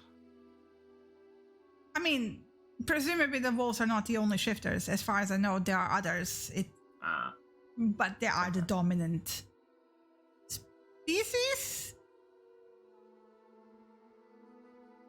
Okay. There's a reason. They Is have that- good reason for being that way. But I also don't. Considering the place we are going to is in deep nature, I don't really want to piss them off. Like when I say wolves, I mean wolves the size of Vieira as a giant elk. Is there anything we need to Dire be wolves. aware of? Especially me apparently being, yeah. I don't think so. Whatever we are going to need to know is going to be found out in Northgate. Because there's going to be people who travel from there to the other towns, and they must have permission somehow. Alright. So it sounds like we're going to spend a short bit of time. I mean, Northgate's pretty close to our destination. I can't imagine that an ancient standing stone circle isn't unknown of, at least somewhere in that city. And there must be someone who knows how we can get there safely. You will find plenty of ruins between towns, leftovers. Yeah, of course, yeah. But people travel these lands all the time, so it's not like we're not going to find People someone. mostly travel by sea, bypassing the inner Yeah, lands. but you say mostly. There are going to be some people who travel by land, Yes. and we just have to find one of those people. I just hope it's not like one of those things where like they have like one caravan once a month. Ooh. Yeah, we're gonna And need the- probably to find some like. even if it is, that's irrelevant, because what we don't need is the caravan. We need a to guide. contact. Yeah. for Yeah, because we're permission. not going by road. We're not going somewhere only on the road. We need to go further in. Yes. Yeah. We need. So it sounds like, obviously they get permission from the Wolf Clan somehow, and they must have someone they contact to get said permission. And we're looking for a guide, probably from the Wolf Clan, who can assure that we're not going to be doing or staying or overstaying. And we literally go to the ruins, It's, secure the stuff, and then leave. And then we tell them that we're going back to Northgate and we're getting the hell out of there. They won't see us ever again. The places you've been so far, Taria, Hohia, they have history. They have the history of the last 400 years. Guyland is the place where it starts, where you notice that the grudges that run for much longer and much deeper. There is old history here, old anger. It's a weird land. Like I said, I mostly avoided it. There's not much business to be done. The human towns are isolated. They're being held in that state with permission to farm, with some limited hunting, with some limited, very limited trading. The seas are left to them. On the sea, the wolves are not interested in the sea at all. But the land, they defend But viciously. like you say, they have some limited contacts, so Yes. they must have a contact somewhere. We'll find out. And like I said, the easiest way to get into Northgate is by sea, obviously. So Mhm. Yeah, Well- sure, and that's fine. That sets us up for getting information. Mhm. Which that's more Cassius's job. Yep. Um, On it. but I can't believe we won't find a way to travel through. We'll find someone. No worries. Worst case scenario, we go outside the town gates into the forest and instantly get set upon by a pack of wolves. And it's like, hey, we just want to talk. No, we'll find a guide. We'll not do that. We'll find a guide. No worries. Alright. oh, for what it's worth, we're not all flying blind. Whee! Oh boy. Fantastic. Alright. She grins. If we do get approached by any rather large wolves, I'm fairly sure I can make myself larger. Let's. just Let's not antagonize. Yeah, a whole fucking country of people. Let's not start a fight and get more enemies. It's not about antagonizing, it's about pointing out that I too am a large wolf. We're here to talk. You just don't have to be larger. I think is what Cassius is trying to say. Yeah, it's like I this is agree. like all about like all intimidation and shit, and you're trying to prove the alpha. You'll probably have to like do some fighting shit or something. Look, I don't even know that alpha is a thing among them. To be honest, I don't know much about aside from the general history of Guyland. I think Kriya would Well- also be the better person to ask about it. Let's not find out. We don't need to know. Northgate, Rune, Northgate. Either way, Oh, wait. we have to make it to Shatters first. Yeah. Okay.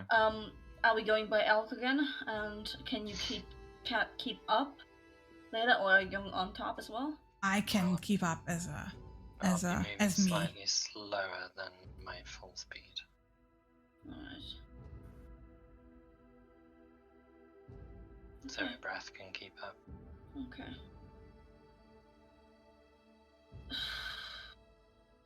All right. More traipsing through the forest. So I'm 50 miles an hour, yeah. Sorry, not 55 miles an hour. Yeah, I'm we're honestly- flying at 50 miles an hour. So 24 miles, 25 divided by 5. So it's like what, 5 hours? You need 5 hours to travel? Yeah, so we can make it in one turn. Okay. To So I'll give it like rest in between for wild 15 shape. minutes to basically pack up, or half an hour to pack up. I'm so fucking glad we're going by ship afterwards because my legs will hurt that I get the shit. Yeah. You'll be fine. Yeah. Gotta push through. Okay, and then 5 hours. 1, 2, 3, 4, 5. So we're going to arrive there very late night, very early morning. Yeah. You arrive with in visuals, like line of sight of the coastal town of Shatters. And for some reason I can't see the picture. What the fuck? What picture? Of the town. Oh, we can. Mm-hmm. best picture. Yeah, Foundry has been weird with me.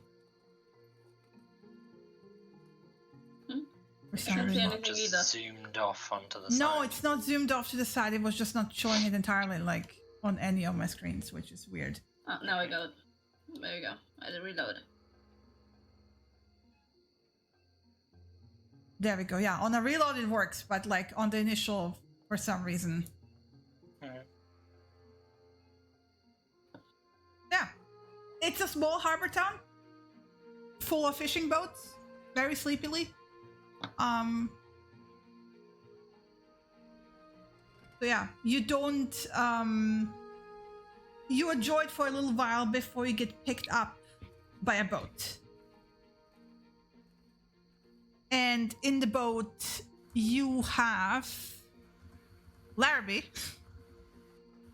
And it's Lysis and Karl Heinrich and Jinx. And Larrabee was actually swimming along.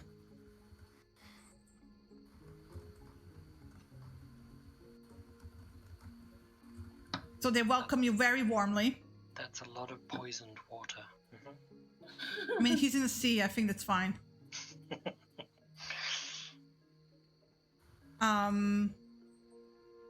Like, you get the impression that they have no idea why he swam along. But Viera, you get the impression he swam along just in case he needs to shank a bitch. Bit of excitement too. Yeah, but it's like they seem to be aware that like shit went sideways, so they're alert, right?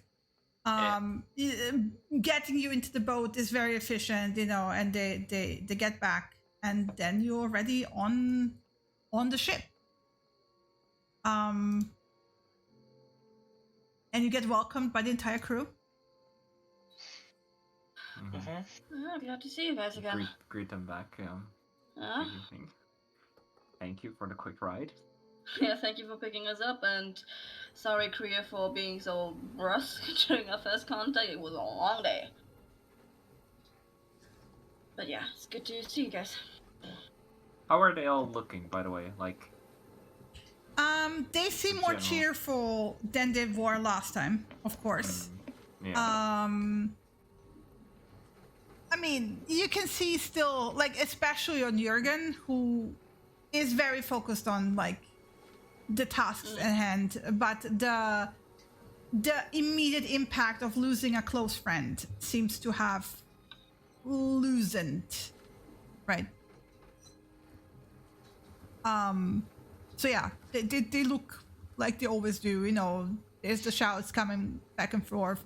They clearly, I mean, they went in full speed and just sailed around the entire coast and made it to here in 8 hours. There we go. But yeah, Creo looking as always, little mischievous, greets you all, and asks where the mule is, where the donkey, where's Matteo? Oh, he's having a holiday in Tucson. He's being taken care of, I Being suppose. taken care of by some friends. Oh, well, and then he like waves at the crew and gives orders to close the hatch, right, where they were preparing to actually lower the donkey in. Thank you, though. Thank you for the thought, yeah. Yeah. So, Northgate, huh? Yep. So it seems. Well, I mean, Totally so, yeah. we're not that far away. We can make it rather quickly. Just get comfy, I guess. We'll be there. Run down. Sounds good. Alright, that's perfect, thank you. Thank you so much. Well, not exactly at dawn, but later. We'll make it there in during the day. Have you slept? Are you hungry? Do you need anything? We slept from kind of midday until nightfall. So you're wide awake. For the time being, we're a little bit wide awake, yeah. Yeah. Layla So will we give need him to like catch up. a friendly like fist into the shoulder, and he'll grin at her, and she will like, well, I don't know that much about Guyland, so you might wanna add if they want to know things. I told them to ask you, and he goes like nods. Yeah, I can tell you about Guyland if you want to know, but yeah, otherwise, feel feel at home. Yeah, sounds good. Yeah, it's good to be back at sea. And yeah, you have time now, or should we? Are you busy? I mean, we're awake. We're sailing. Let's talk at we can come to the wheel. If you're gonna be. You want to there. go upstairs? Let's go sit down, have a drink. We haven't seen each Oh. other in a while. That sounds perfect. All right, so he takes you upstairs into the, the crew cabin where, people sit down and eat and stuff like that. He puts the maps away. You can see that he had measured, prepared basically for the journey around the coast. So he has like the maps of Ohia and this like area. He leaves one of the closed area of Ohia Guyland basically for like quicker reach off to the side, but he basically cleans it off. And you have Erica coming in quickly after, bringing some like cold cuts of meat and cheese and and drinks, and greeting you all very warmly. Like it's almost like coming home to friends, right? Mm-hmm. So yeah, and then he sits down. Layla, like, visibly takes a seat next to Cassius and close to him. And you will notice that Creo does give the two of you a kind of a knowing look with like a grin of like, and a nod of like, good for you, right? But it's more directed, like, it's an eye contact thing between him and Layla. And mind you, you have never really paid attention to that because, you didn't pay attention to that at the time. They do have a past, seemingly. They know each other for a while, right? For a long time. So you gather that they know each other better, or like, they know things of each other that you might not necessarily know, or at least they have like know enough of a past to be able to exchange knowing glances without even having to say a word, right? But yeah, I'm giving you this like quick thing because now that you're like acutely keyed into Layla, you would have picked up on it, right? And then like once you're all settled, you can hear Hastard outside, shouting orders and the usual hustle and bustle of the ship, right? In motion. Samira, you're at home. You're on the sea. Yeah. It's like the rocking of the ship, the lapping of the waves, the smell of the salt water. Like basically the moment you again like came out of the jungle, right? Just like being back to the coastline. I mean, Tuzin is on the coast, but like again out here, it's like it's calming.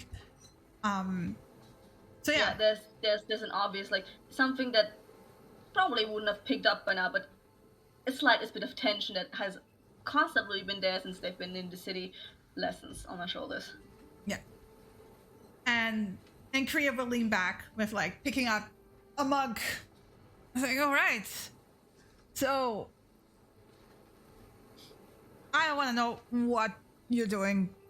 That's not any of my business. But if you need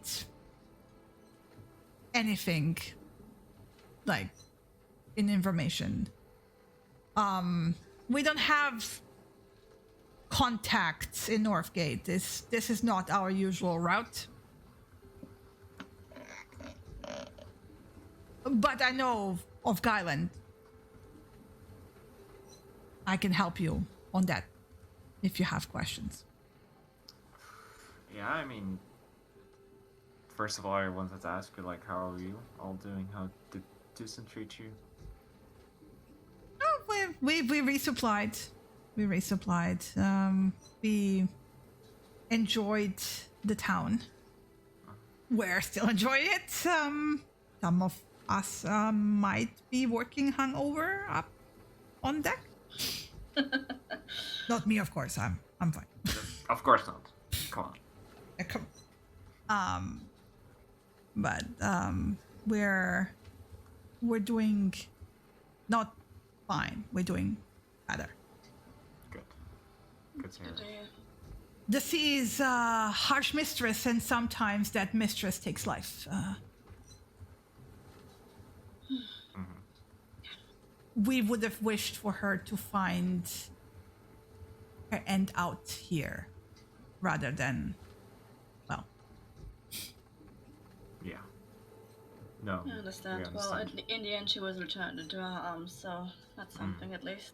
We're still not really wiser about what really happened. But at least nothing more happened. No weirdness on the ship, no sudden fires, No spooky ghosts. no spooky ghosts. Maybe it took... Well, never mind. We're living. We live on. That's what we do. We work, we live. That's all we can do.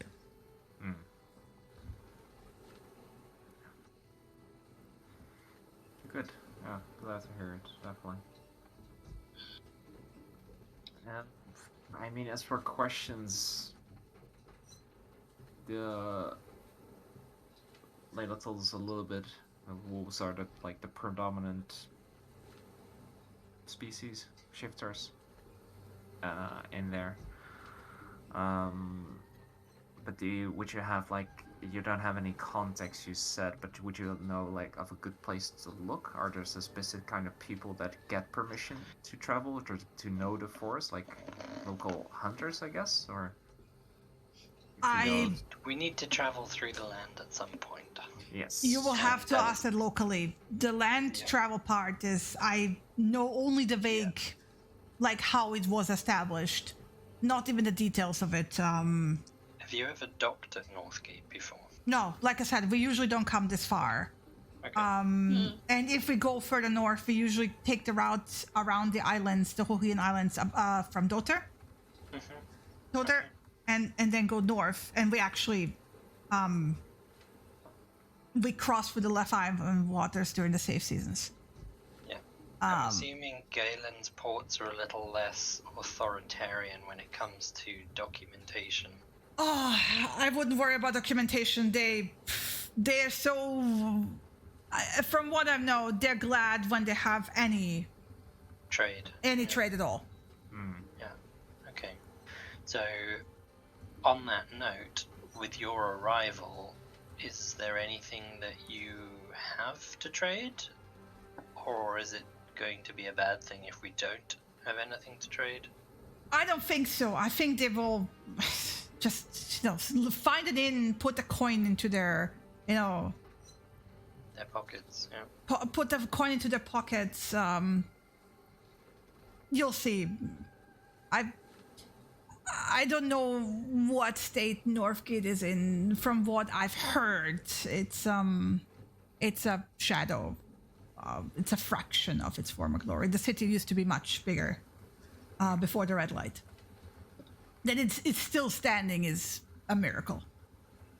Yeah. Okay. Alright. So since you haven't been, you wouldn't know if there's any unspoken rules or something back in Tucson to follow. The cities themselves are left to the humans to be governed.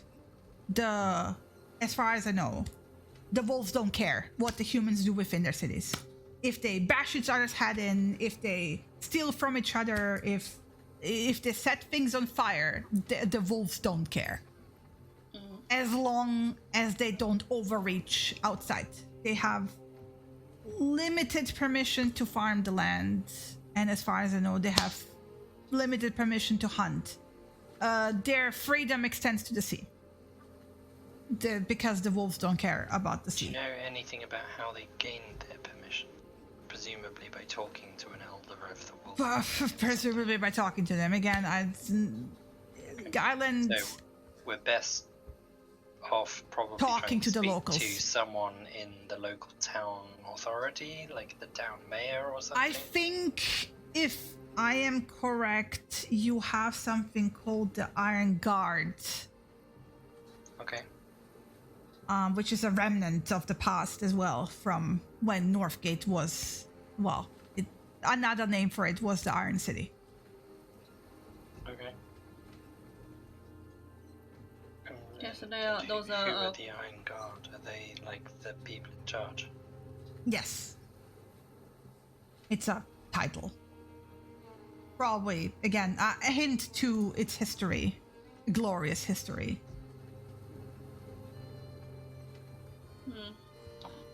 Alright, so that's a But point. I will that not we can- bother you with the details if you don't care. In practicality speaking, you will have to find and talk to locals to see how you can reach further safely. Well, yeah. Well, you give us at least a starting point, so that's something.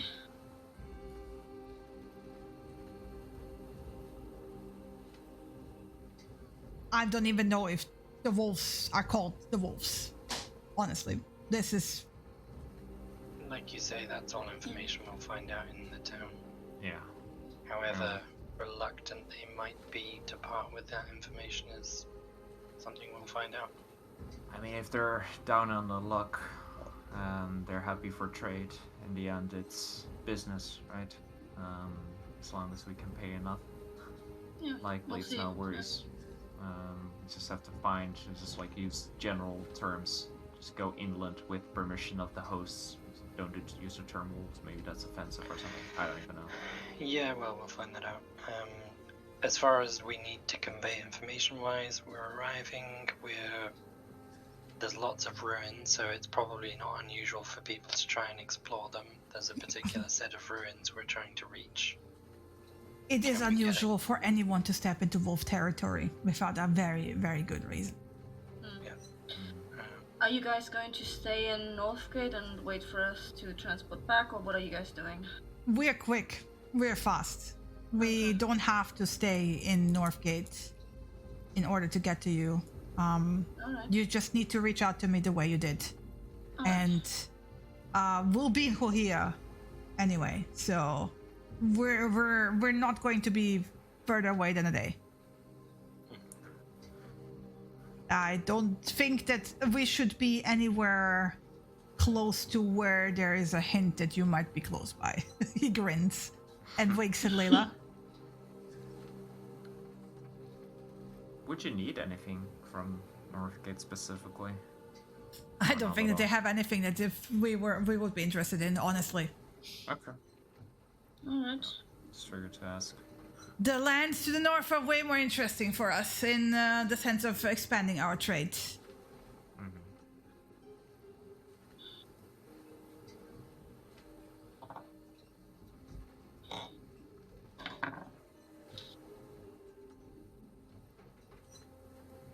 What you can look into, because places like this are interested in acquiring sometimes difficult to acquire goods. If they need a running ship to do that, we're the right people for it. Alright. Yeah, definitely. We can at least do that. Let's talk to the right people if we're talking with people anyway, and seeing if they need something specific and are willing to pay. Yeah. And, yeah. Speaking of, perhaps making contact, in case you didn't know, there's apparently a gnomish consortium in town in Tucson, so maybe that's something you want to have contact with. For you guys' trade network? A gnomish consortium. Yeah, the Ish consortium or whatever they. The From Ish Consortium Ponds? from Ponds up in the north, yeah. It's They're- fairly inland, I Mhm. believe. They're Interesting. apparently merchants, but also a mage order, so might be of interest. To Where you are they guys. staying in Tucson? We You do. can. You were we have told. the- Yeah. You have. You Oh, were we told. were told. Yeah. Ah, okay, yeah. So we told him Yeah. the place. Yeah, he writes it down. Like, this is great. This is excellent.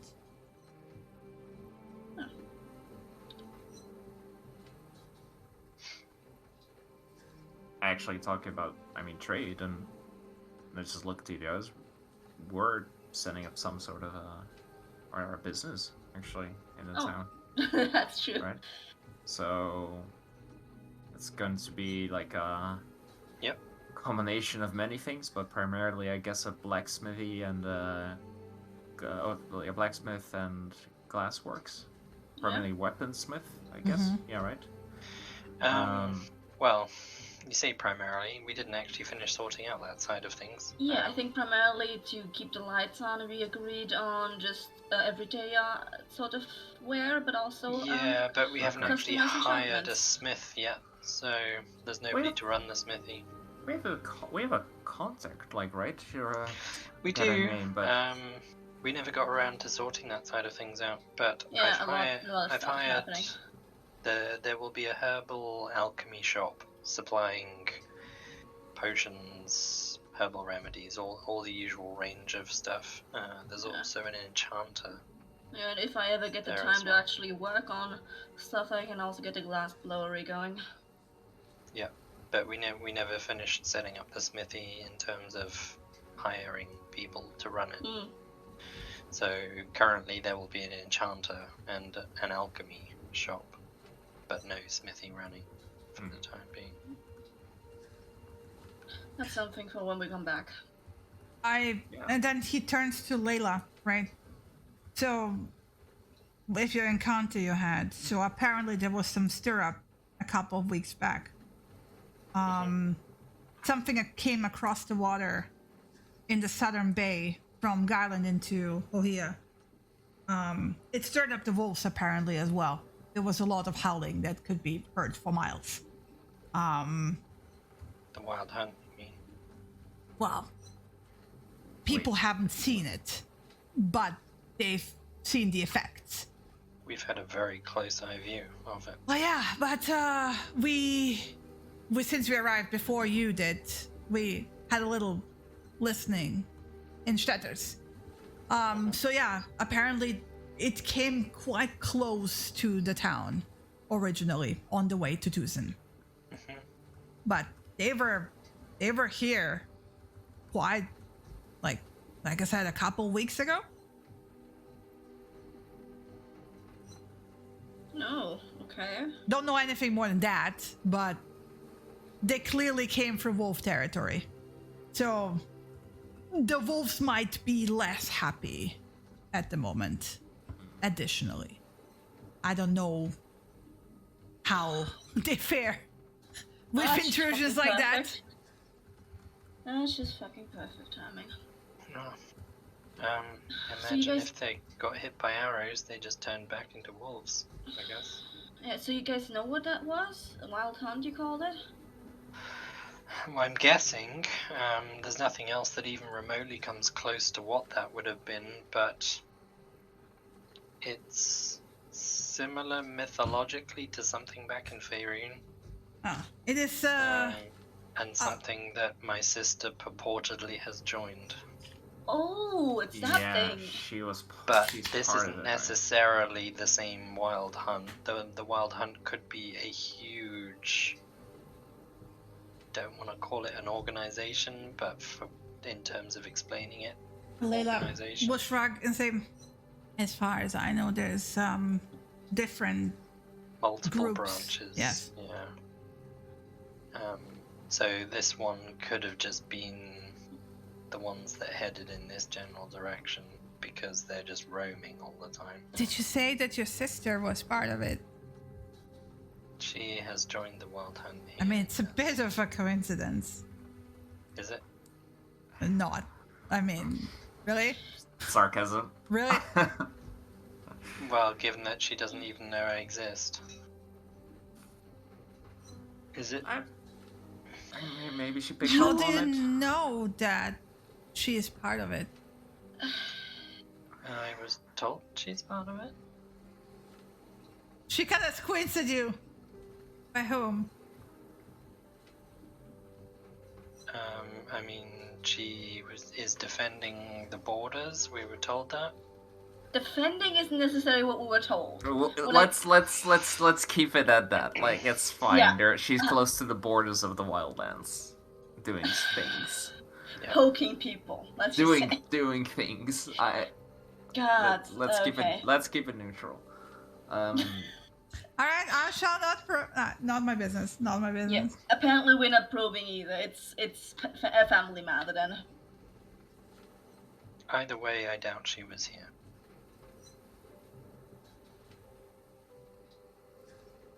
If you're sure about that.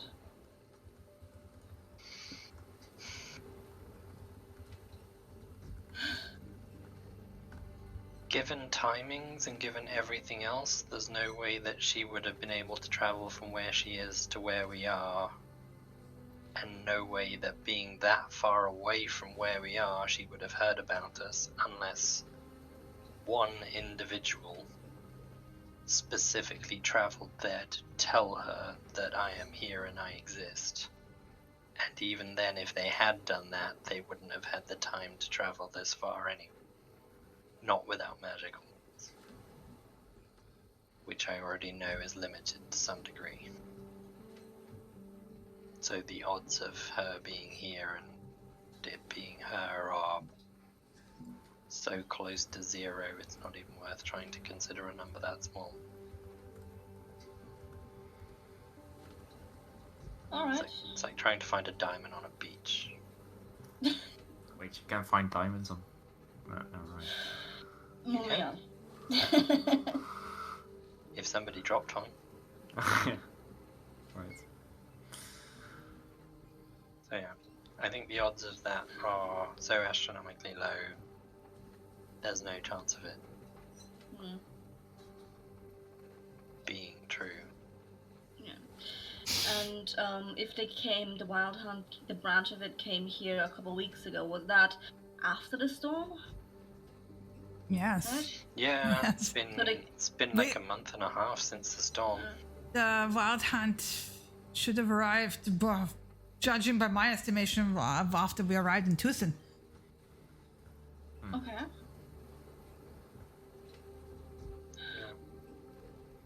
So they've been around here for a while. Whatever their aims or their goals are seem fairly unclear to me, other than rampaging through the forest and turning dwarves into pigs. Which seems a very specific thing to try and do. Yeah. Maybe just needed more pigs. Oh my God. I'm just hoping you're correct, Vera, and it was just coincidence that they came at just the exact point in time and place. I don't think they would. Well, I mean, you've got to remember that 26 armored people moving through a forest is going to attract attention. That's the second Well, thing. Like, they- how Like did Layla like get lifts there? her arms and like crosses her hands behind her head. Like, I have no idea how the fuck they got that fast. They didn't look like they were traveling by a swamp. Well, Right? Exactly. So they shifted somehow. Can they teleport? Like long I distances? I would imagine that if anybody has the ability to have that sort of network set up, then it would be the Hohians. And like How, Kriya how goes else like, would they defend their borders Kriya will without say, shifting troops around? I know of magic that can turn you into the wind. Oh. Oh, like that mist dude, the fart. The left for the door. So fuckhead. I think he's referring to something different to farting yourself out of a ring. Yes. Like Kriya actually lets out like a full-bellied laugh at this, right? But yes, I guess in some sense it's probably similar to that. But Yeah, well, you didn't, you weren't, you didn't see it, but yeah, something similar probably. no, I didn't. But yeah, Kriya will turn to Layla and go, I don't have to tell you this. You've been plenty around yourself, but be careful. you're stepping into relationships and history that's volatile. Just don't prod the wrong people. I mean, you know this. And she like just waves him off like, okay, fine, shut up. You know, it almost like it's like a brother-sister relationship. Like, yeah, shut up, leave me alone. I'm big enough to take care of myself. It's all good. She has us to prod the wrong people. I was gonna say, we're used to poking the wrong people, so... Yeah, sadly enough. We always seem to make enemies around everywhere. We? What are enemies Yes. if not friends that you don't know well enough yet? I don't know what that emphasis on we was, Vera, but yes. Every single one of us. Come on. We'll be You fine. can't shift blame off of anyone. I Oh, only right. offend shopkeepers. That's all I do. And old people. Yeah. To be fair, that's because I'm not used to the concept of old people. Oh, I get used to it. Yeah. Give it, Disturbing what, thought, but okay. five more years, Cassius, you'll be an old people too. Ooh, Remember. ooh, no, stop. You He's might already you might not live long enough to see it. You've already No, I might not. You forgot, he's the baby of the group. He's still young. Yes. Either way, within 3 hours, you actually, like, it starts getting lighter as well. Oh, God damn it, make it light. Give me a second. And light. Just pointing out that at this point, I presume we can take a short rest. Yes, you can take a short rest. And you spend like basically this time because again, it's not really that long. The ship surprises you at how quickly it transfers like 45 sea miles, right? But shortly after the day has brightened up outside, because you can see it like through the windows of the room you're sitting in, you get like the call from the deck that land is in sight, and you can, as you step outside, you get a first glimpse of what is Northgate. Give me a second, preload scene, and then activate. As you're further away, it looks actually more impressive. The reason being, as you get closer, you realize that the formidable walls that you can see from the seaside, like, it almost looks like the land around it has been carved away. Whatever the violent thing was that did this, it was probably not pleasant.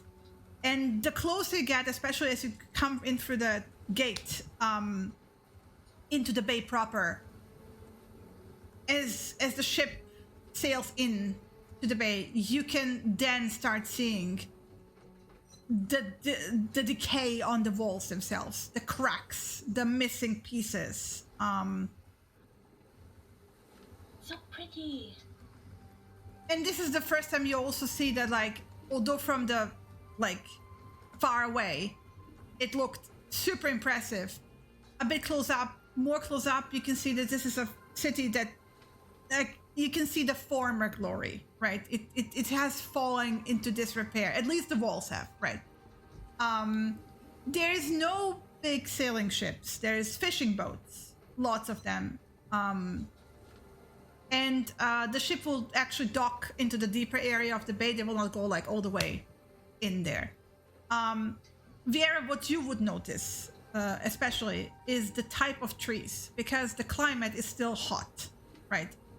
Yeah. The type of trees that you see don't match. You have traveled 45 miles. By all logic, that you are experiencing. Nature doesn't suddenly shift into a completely different thing, within this Right. short of a distance. Only if you cross a mountain range. Yes, but there was no big mountain range in between. Like, there should be Yeah. some gradual change. These are all needle trees. This is the type of tree you would expect in northern regions, like up in the mountains. Not like the concept of seeing seawater and needle pine trees up on the shore to seawater is like makes you just go, what? So like basically the nature you see doesn't match what you have in your head should it be looking like, considering where you just came from. You would have expected at least some like mixture of the trees from the jungle with the trees here, but it's like almost like somebody drew a line. Mind you, somebody did draw a line with the Silver Forest, but it just doesn't compute, right? The trees look healthy, mind you, right? But it's certainly not the type of nature you would have expected, considering what you have been witnessing since you arrived in this world in Taria and in Hohia. And again, you just left a town that was on the outskirts of thick jungle, and you traveled for 45 miles, and now you see pine trees.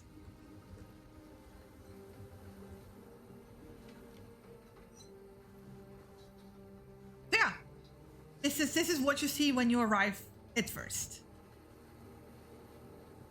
Yes, you also need to get on the boat and then be shipped over into the city proper. But like, this is your first glance.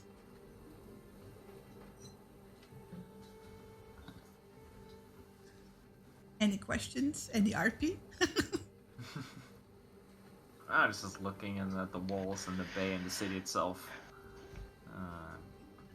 I want to say the erosion that you see, it's been a while, right? There's like moss overgrown and stuff, but like from what you can tell, it almost like OC. The best way to describe it, it looks almost like at some point something bubbled the city, and whatever was impacting the area was impacting the area around it, like just like carved entire like land away, right?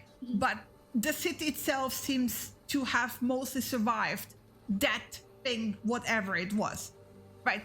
And the dramatic change you can see mostly because on the inside, especially on the left side, like if you see in the picture, like the further away stuff, those hills go up, and then it looks on the other side, because you approach it like from the front, so you could see like both the left and the right side of the outside of the wall. It almost looked like somebody cut off that hill on the other side of the wall.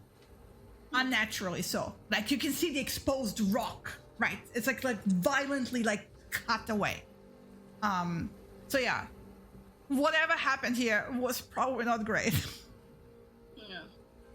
But the city itself survived it. And mind you, judging from the architecture from the outside, the city survived pretty much intact. Like these are the architecture is different from Hohia, right? It's even a different type of stone from what you can tell. It's of course like it has weathered in the meantime, but the looks of it is way more like northern Germany medieval than it is what you have seen so far, which is more, Mediterranean Europe coast, if you want to compare it to real life equivalents. Like the nature, the stone and the architecture doesn't seem to add up to what you have seen so far from where you came from. Because especially you've been in Taria, which is technically a different culture to Hohia, and the architecture is not like completely different either, right? They, because Taria is close enough to Hohia that like they kind of like sit on similar types of stone and rock and stuff, right? This looks different. You might not have enough stone knowledge to know exactly what it is different, but it looks different.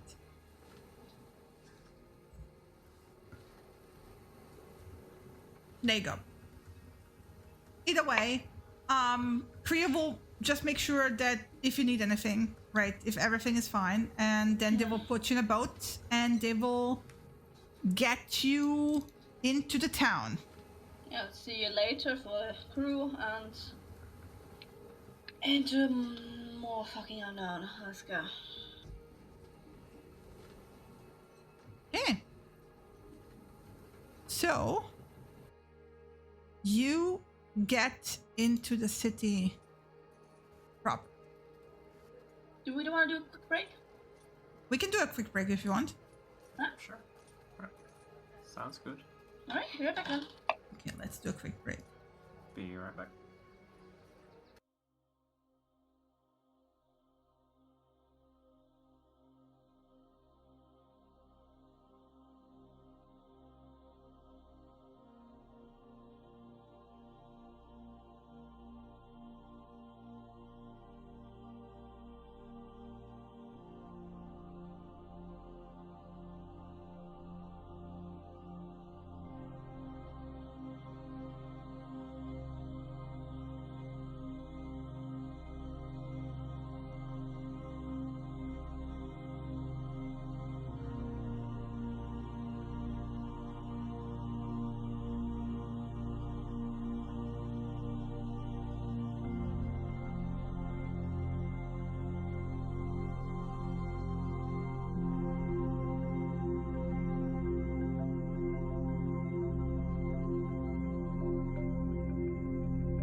No, not confrontational at all.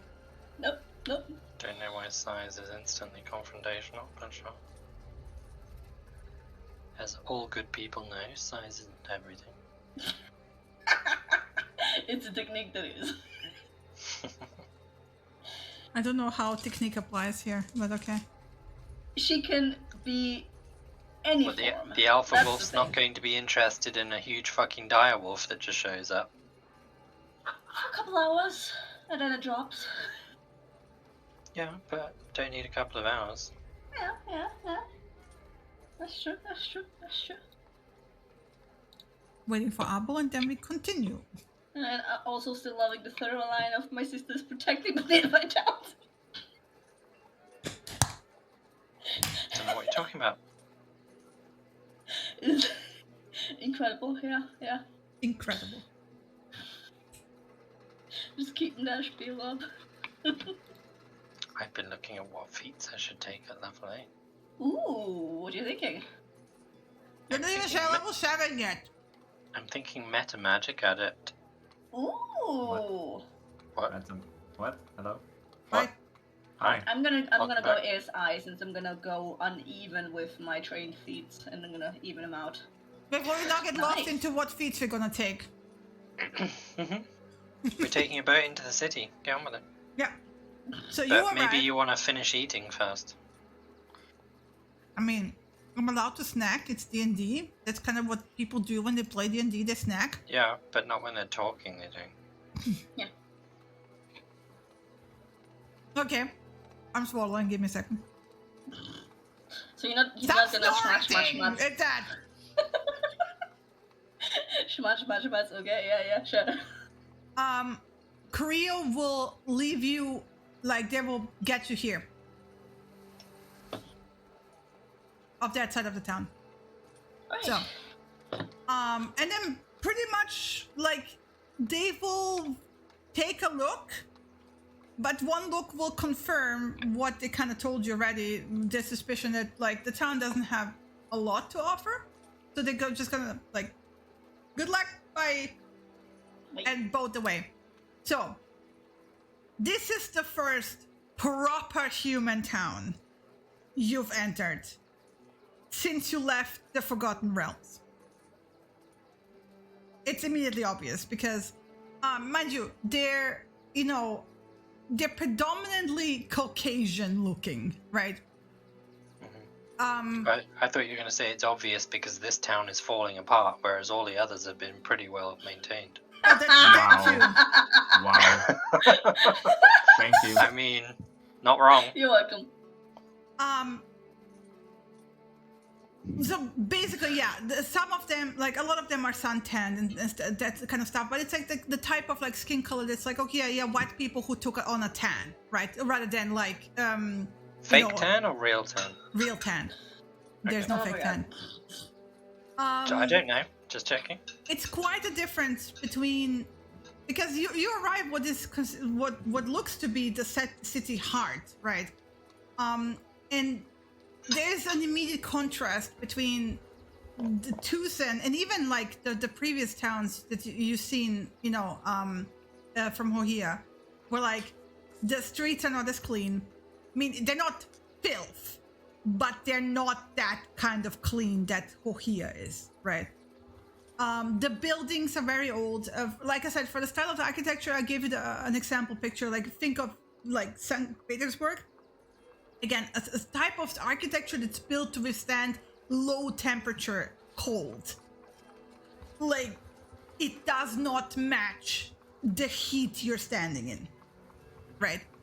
A lot of the places, like, basically, you as you step in and start looking around, you see, immediately to your left,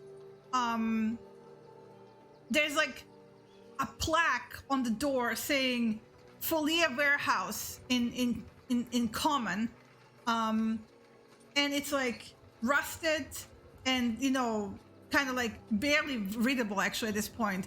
But what you see is living space and people hanging laundry, and it looks like it used to be some kind of like official building, that has been repurposed into living quarters. And as you walk through the town, this is what you keep seeing. Like, you see a building that has like ornaments and you would expect it to be a palace or something official looking, and then it isn't. The stores are not so much stores but stalls out on the street, and it has more of this like farmers market feel to it. And you know, the people look poorer. The quality of clothing is not as good as you see in Hohia in general, but especially in contrast to Tuzen and the inner city of Tuzen, right? The people, they don't look sick, right? They don't look gaunt or anything, but they're not looking especially wealthy either, right? It's almost this like weird thing of like, you expect more from how the buildings were made. And mind you, the buildings have this appearance to them like, it's not like they completely stopped maintaining them, but they're far away from what you can imagine used to be the glory of this architecture originally. But again, Samira and Cassius, you come from places that are hot. You know, like, the type of architecture that's like usually in the southern lands. And you've seen hints of architecture in Cormyr that shows a land that goes through like the summer heat and the winter cold, and what type of houses are built here. These seem to have been built to withstand the fucking Ice Age.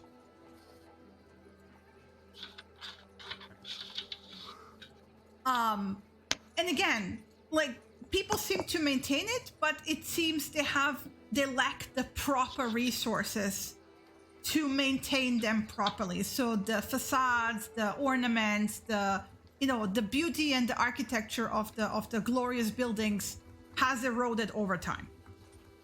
And you can also, based on that, see that this is a very old place.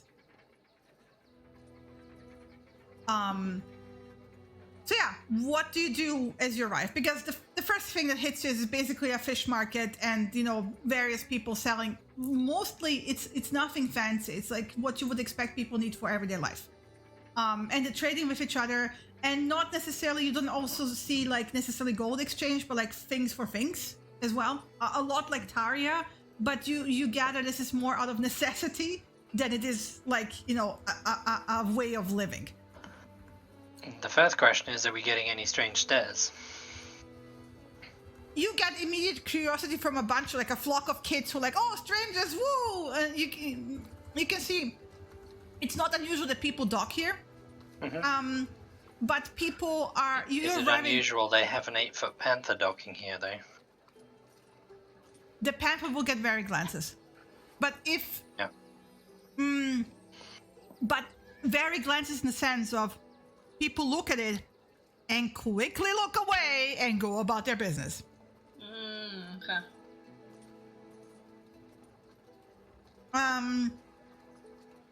You see the occasional Aasimar, by the way.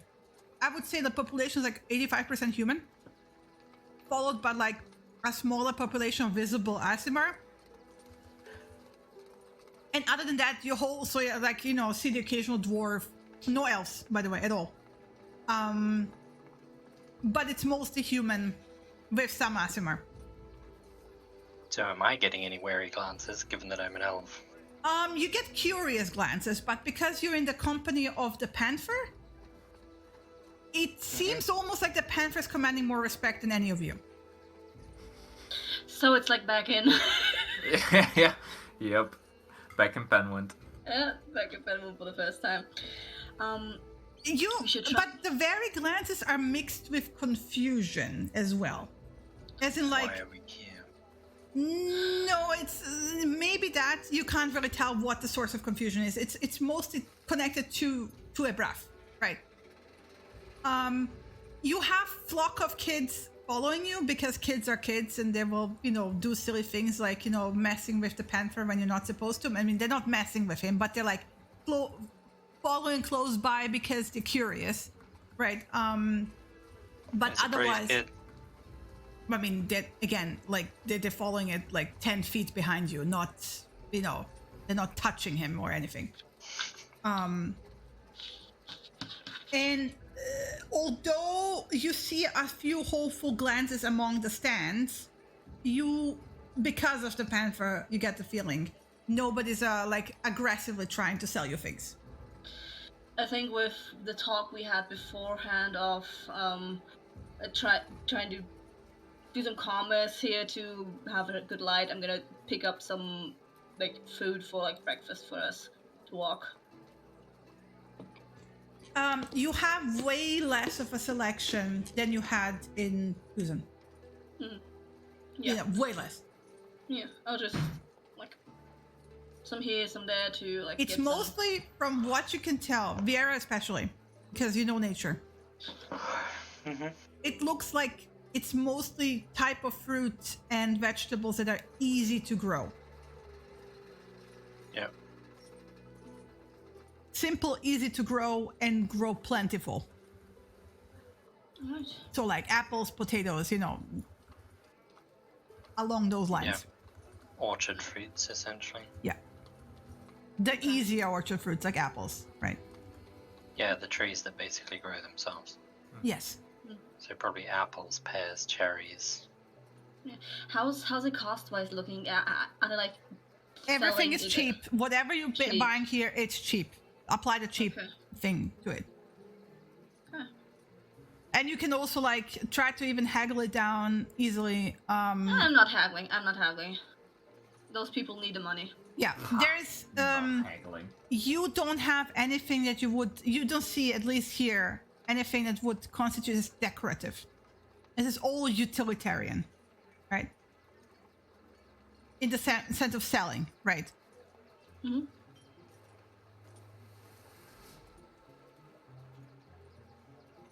Is there anybody who looks official?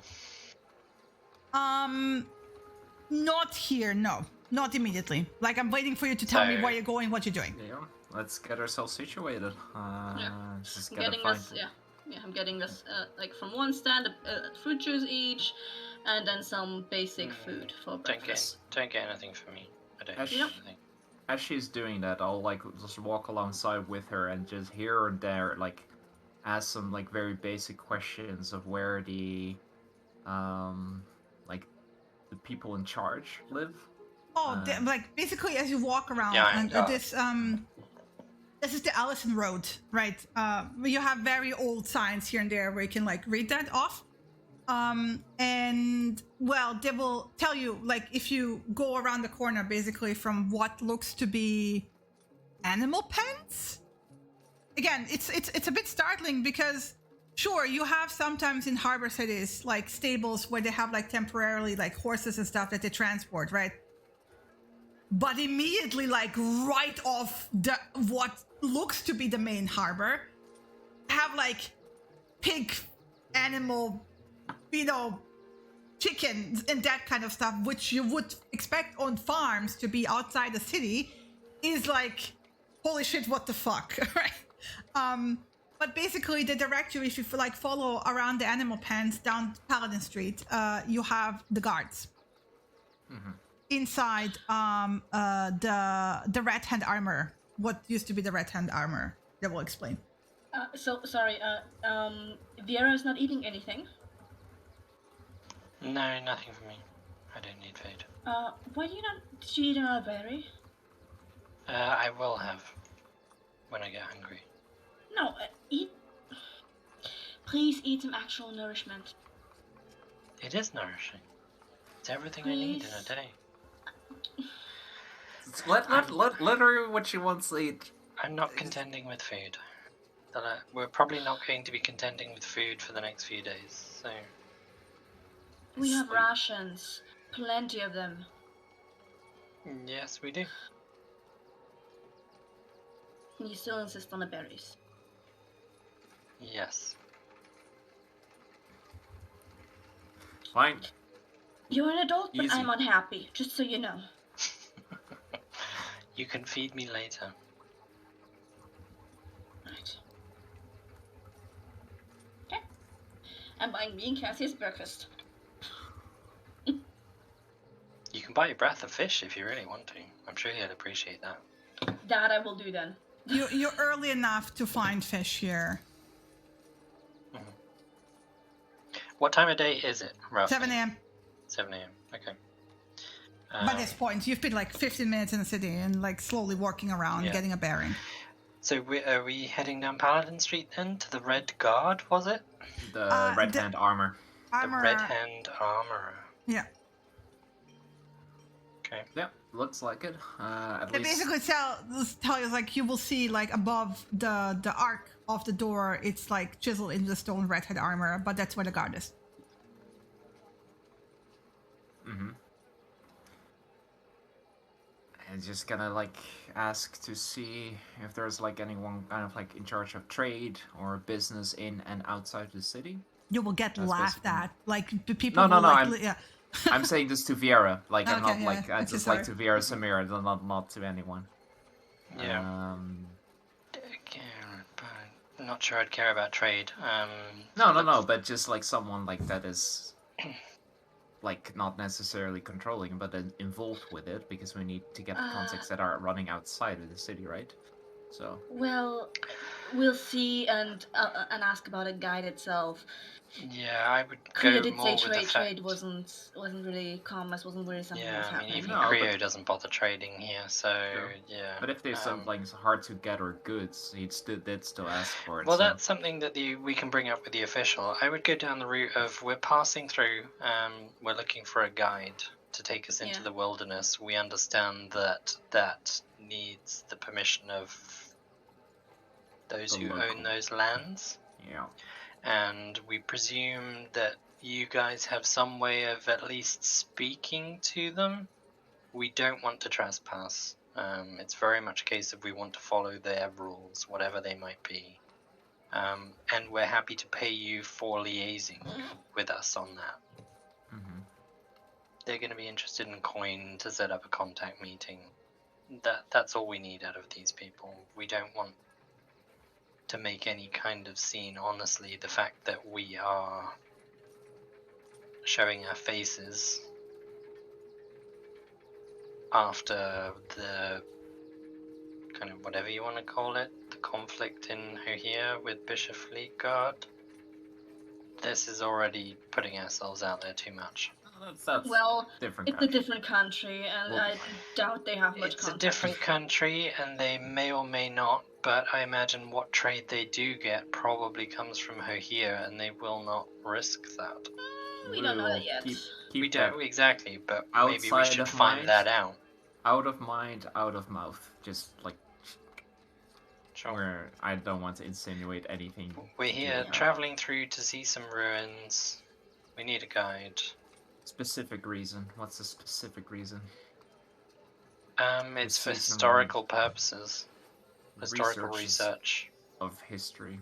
Of Yeah. forgotten history.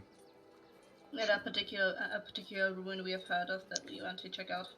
I don't think it would be a good idea to pretend that we're part of the researchers of Forgotten Law. But... No, forgotten history. That's a different organization. Ah, okay. Sure.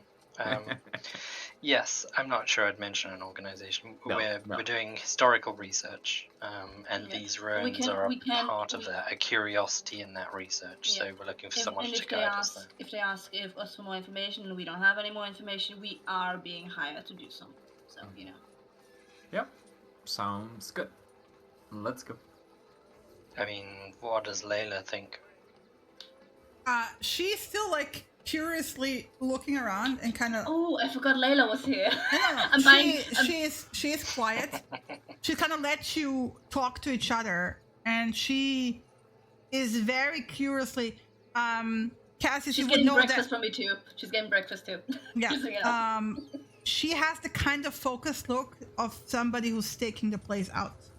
Right? She's like looking around, not just down. She looks up at the roof. She looks into side alleys. She looks, she's not staring people down, but like waits like until they don't look at her, then like takes in like details. She's like soaking it up like a sponge.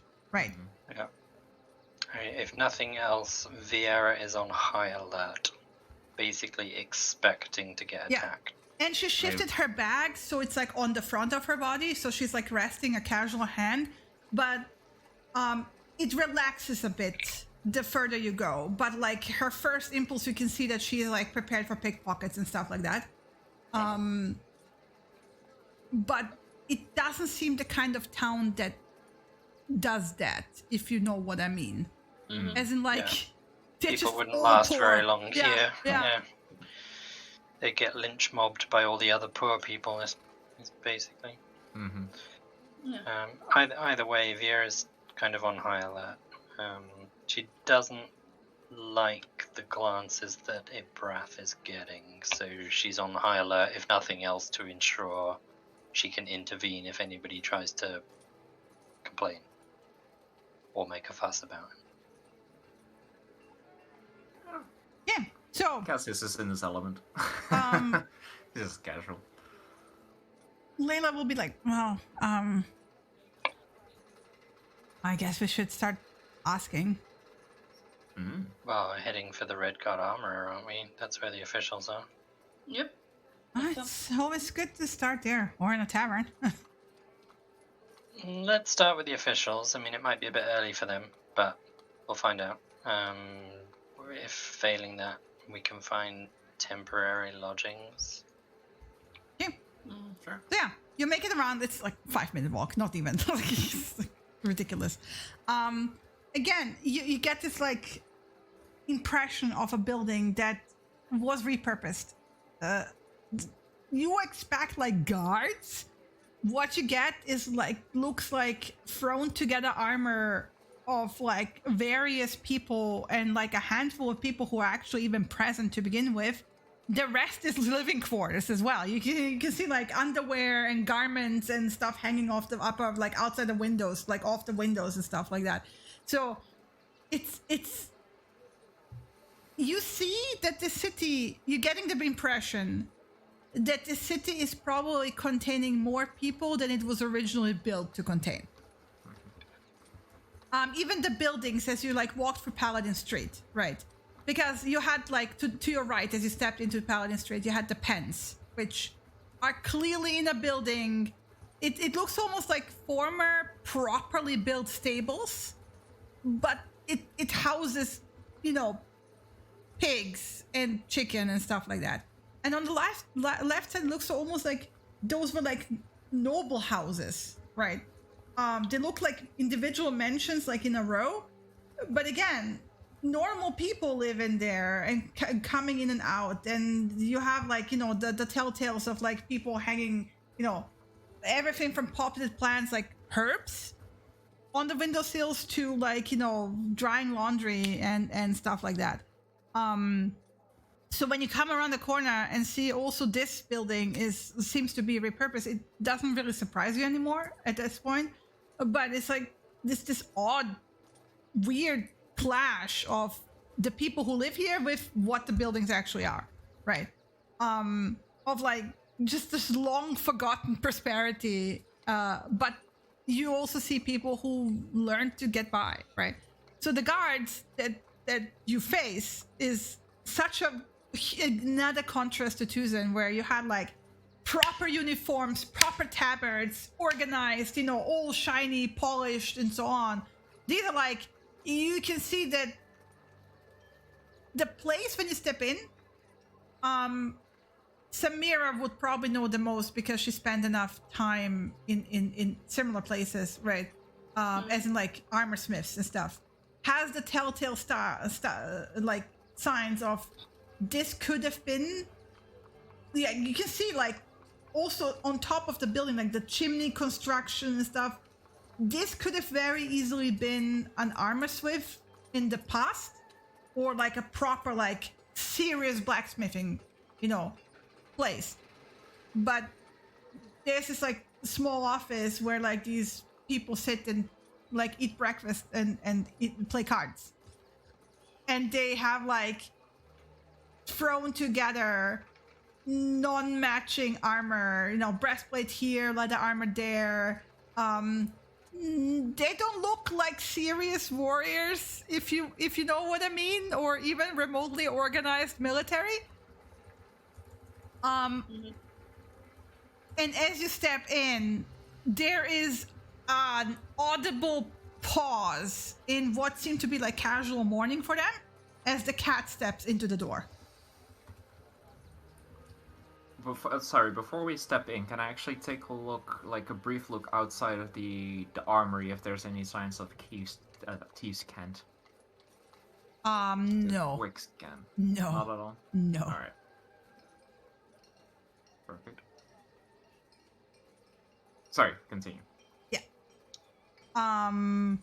My brat's last in the door, so presumably Okay. they see the three of Yeah, us. so first. they don't even pay you attention until the cat comes in, right? They were like, okay, if you need something, you will call them, right? Basically. So you step in and they can just continue. You get like a side glance, and then you get a double take when the cat comes, like follows you into the, and then they actually get up, very visibly like backing off of their weapons, so they look as non-threatening as possible. And then a man will step around. He's like sort of like a middle-aged, looks like a fighter, has a breastplate, beard, and looks at all of you and is like, "Good morning. How can I help you?" And he looks at Ebraf as he speaks. This is like step forward. Good morning. We are from outside of town, and we're interested in visiting some of the ruins around here for historical research, and we're looking for a guide. And we would be willing to pay for liaison or some kind of like setup. If you know someone that could help us with this, that would be Oh, excellent. you're not from, like, he points that this is not. Does No, the cat no. talk? Yes. I just sigh. He talks to Is her. he but one of the deity? It's Pardon, sire, if you are. Like, He's not whatever it is you think he is, but he does speak to me. you can see like a wave of relief in the room, and he just waves off, and the others like just go back to like playing cards and like fuck, and like you basically like you have like shaking heads and rubbing the face and like, okay, it's like red alert averted, situation contained, people relaxing. All right. So let's start fresh.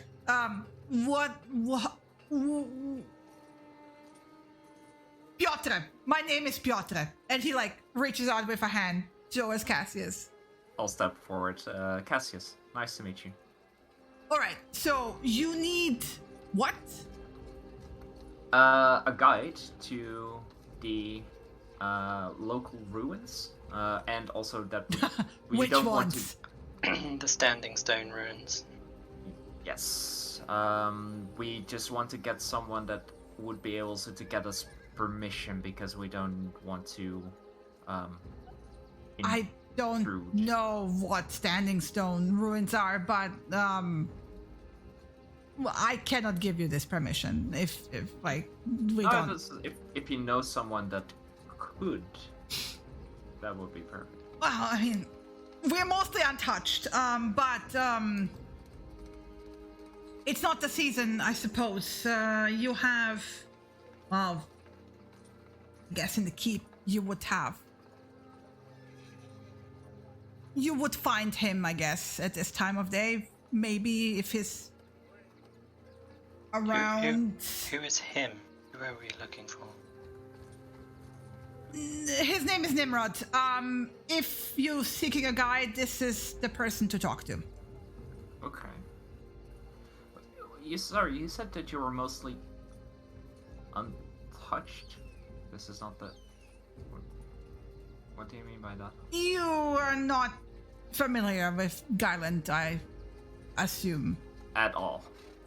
So, some cities are more governed by the deity than others.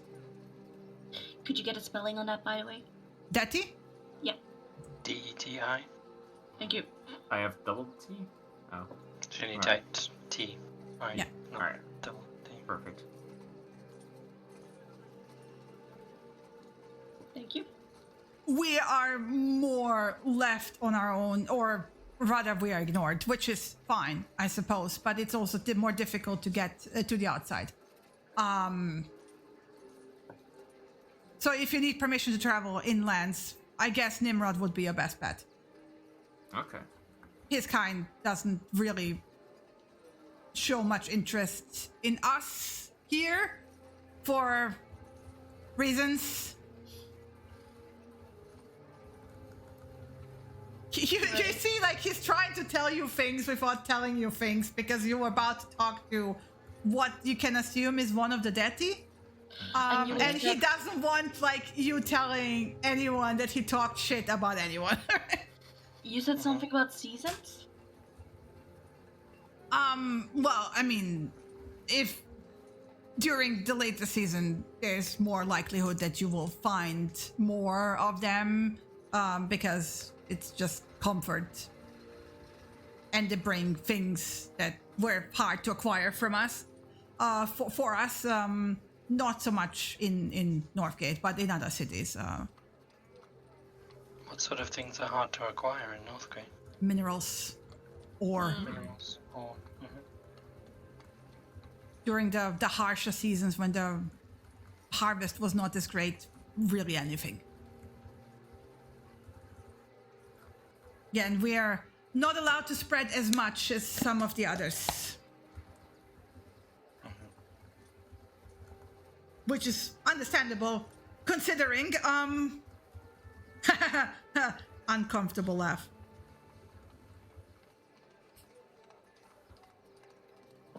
All right. Fair enough. Do you have any suggestions when we talk to this? Sorry, Nimrod character. Be polite. Right. Gotcha. Don't touch your weapons. Don't be threatening. Don't talk shit about the wolves.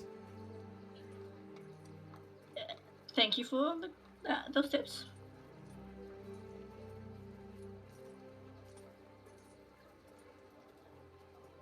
He nods, as in, like, he has the face of, like, why would you ever want to talk or go inland? yeah, all good. So, where did you say we could find him? In the keep? Is there an easy way to get there from here? Give me a second. He turns around. Larrabee! And he has a boy, young, with a short sword, who looks like, hey, I want to be a guard, you guys. Barely has a beard, stepping forward. And he goes like, here, Larrabee will take you. That's great, thank you. Hi, Larry. Hi. He gives the cat a wary glance. He's fine. Just don't No touch worries. He won't bite as long as you don't. I don't bite. All him. right. Perfect. That's If what we you don't need. fight, how about you show us the way? All right. I'm Larrabee. Hi. Hi, Larrabee. Thank you for your help. All right. And like he starts walking, and like I'm in charge now. He leads you through the street you just came from, like back that way, and then goes straight north. And by the way, it's not like a straight street. So you have like a bit of like it goes uphill. And the more you get, like, it's easy to see what the keep is, right? Because as you head north, there's like a serious like wall inside the wall, fortification. So you get more of this type of disconnect from what the building looks like or what it is named compared to what is inside. And again, most of the stuff, and like judging by the names, has been repurposed into living quarters. So it looks like, again, you get this impression that the city contains way more people than you should have normally within this space, right? It almost looks like, the type of people who would usually be found outside city walls on dispersed across farmlands and stuff are all compressed in this inner space of the city.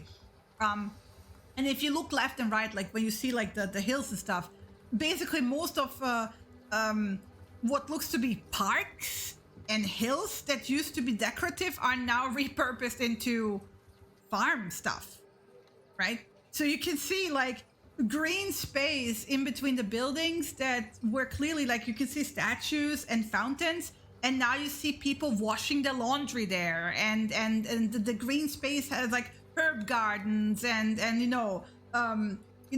little fruit beds and stuff like that. So it's weird. But yeah, you get to the keep. This is like a proper keep, right? But once again, as you step in, instead of like seeing guards on the gate, organized military, anything like that, you are once more greeted by living quarters, and it just doesn't match your expectations. And he takes you to the very back of this keep, like into the past like several buildings in the inner courtyard, and towards the back. And from the layout, okay, so I have to ask you just a straight question here for Samira and Cassius. How much do you have experience with like military type establishments, like in the city you've been in? Right. As few as possible. As few as possible. Yeah, only from like delivery, so basic, very basic. Delivery. Okay, then you would know that usually the front during apprenticeship would have been the delivering. Yeah. So like you're getting to a part of the keep where you would expect usually like the working part of like where you have the kitchens, the laundry and stuff, and it looks to have been built for that purpose, except it has been turned into a tavern mostly, nestled in between, again, more living quarters. So you step into a tavern that looks to have been basically a barrack-style eatery with those like long tables and long benches where you expect like to feed a serious regiment of soldiers, right? The tables are solid wood, old, right? But like old isn't like maybe 50 years old. It's like it's. I'm not saying that these tables have been around for like 400 years, right? But it's a weird thing of like you can see that a lot of the things have been repurposed, but not in a way that it changed what you can still see what it originally was. So like there's like a trend in the city to like maintain some of this like almost the memory of the city, if you will. Mm-hmm. Like people adapted, but something keeps them in trying to maintain a memory of what Northgate used to be, right? And one of the things that you notice right away is like basically almost like forgotten and dust covered in the corner. You have a suit of armor that looks to be like, maybe this used to be like the official armor. It's this dark metal full plate armor, and the helmet looks like a flat hat with a skeleton for a face. Like, that's it. It's like the type of armor that's made to look intimidating, right? But it's not standing anywhere prominent in this tavern. The tavern doesn't even have a name, right? It's just, you see people are mostly here to eat. There aren't many people in here. And it's not like the type of, it looks more like a winery, like a drinking place, if anything. So yeah, you step in and you have a very tired looking bar maid, like, standing behind the bar and kind of stepping out and looking at you like, kind of like hopeful, like, oh, more people, clientele, amazing, as you come in. Does Larrabee come in with us? Yes. Okay. And as you step in, he will look around because he knows what he's looking for, right? And then kind of nod at the barmaid. She nods back at him, and then he will lock onto a figure, kind of like towards the back, sending way off on their own. Like basically, if you can imagine, this is a large space. Most of the people have clearly taken the other half of the room and are sitting far, far away from this man that is kind of like half slumped back in his chair with an array of mugs around him. He looks like he's currently sleeping, actually. And Larrabee kind of like, it's, yeah, that, him, Nimrod. Okay. Alright. Well, thank you, Larrabee. And I just kind of like on the side, like press a gold coin in his hands. Yeah, thanks for the His help, lad. eyes go wide. And he's like, that's from me? Don't tell anyone. He And like I tucks it grin. away quickly. He's like, thank you so much. If you need anything, right? Like, Yep. If anything, I mean not anything, but you know what I mean. I'm like, you know where. Gotcha, kid. Don't get yourself all Mind you, tongue-tied. I kid. also want to point out he looks like he's like 18, 19. He looks young, right? Mm-hmm. So yeah, he takes your hand and shakes it like really like with the enthusiasm of like, you know, oh my god, you just gave me a year's worth of money, right? And then he's about to scurry off and he's like, should I wait? Should I wait for you? I can wait outside. I'm happy to wait. You want me? No. I'll just wait. I'll just wait outside. All right. I'll Sure, kid. Yeah. Go ahead. all right. Cheers. Yeah. And he kind of like awkwardly sort of like bows towards like Viera and Samira is like, because he's so excited, you know, he doesn't even know how to say goodbye. And then he hurries outside. The youth of today. Alright, let's go. He looks Let's like... get- Does he look like he needs another beer? Probably, yeah, right? The barmaid will step up as you start heading towards him because she'll like watch this all happen. And goes, good morning. Can I help you? Yes. We'd like to speak with, Let's look at the guy slumped in a chair. Maybe another of whatever he was drinking and... I'll mix you something that would work. Just wait here. And she like goes and starts mixing like it's not booze. It looks like one of those like, you know, wake up drunk people concoctions. Hangover cure, right? Hangover cure, yeah. And she will also like put like what looks to be cured meat, like, you know, she chops it up. It's nothing special, right? This is not the place where we expect special food at all. But yeah, she puts it all on a plate and basically hands it to you and charges you 2 silver for the entire thing. Okay. Sure. I'll just pay it out of my pocket. And you get, by the way, this very glance for a second, almost like she expects you to object to the price.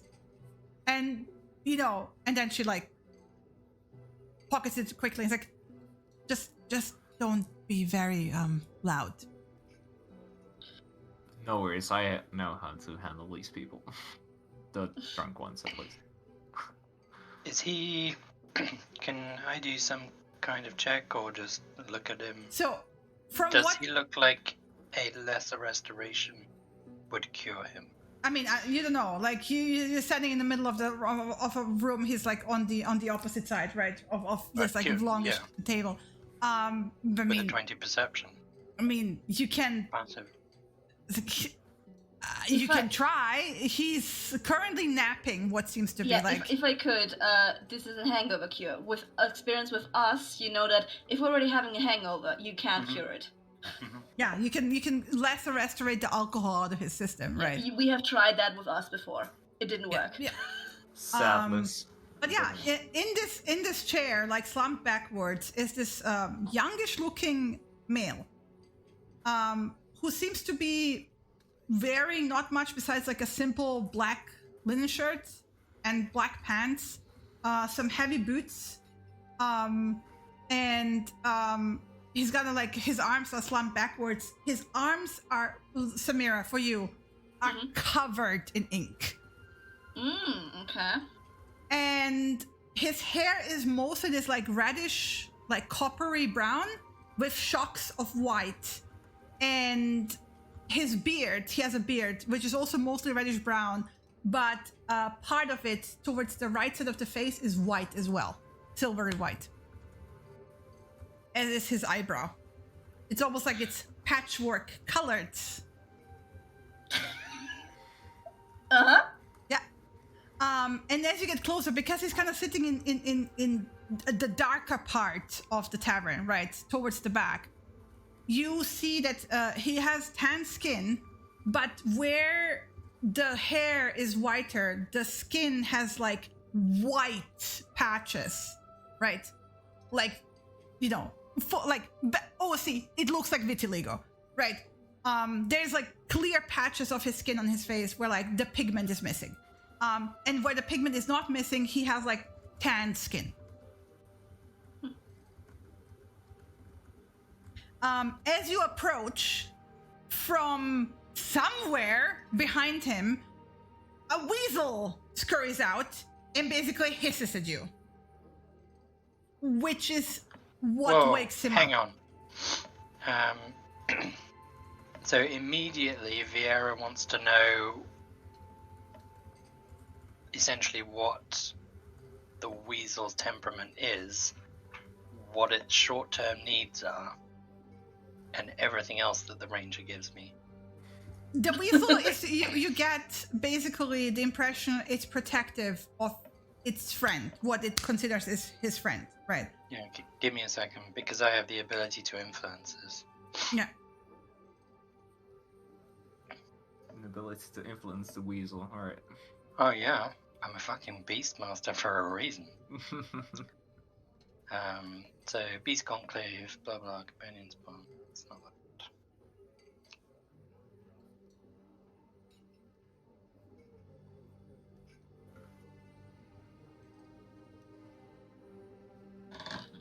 I'm just trying to find out.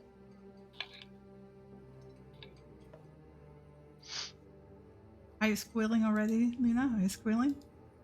Why should I be squealing, huh? I That's a don't question. know. I don't know. Yeah? Not that I at all helped to pick out the picture. Yeah.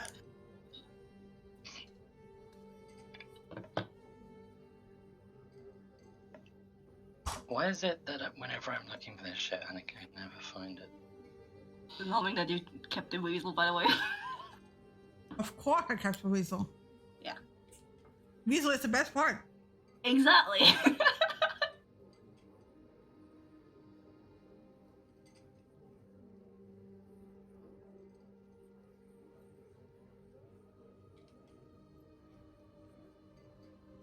Oh, and just to make sure, could you, since Chris is looking through stuff, could you send a spelling on Nimrod, by the way, in chat? Mm-hmm. Just to double check. Should be pretty easy, but just to double check. Nimrod. Yeah. Alright. Yep. Nimrod. Literally Nimrod. What a name! That's a good name.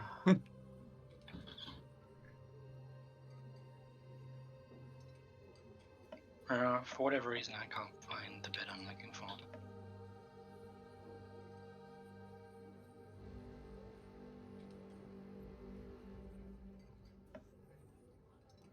What are you looking for? Maybe I can help you.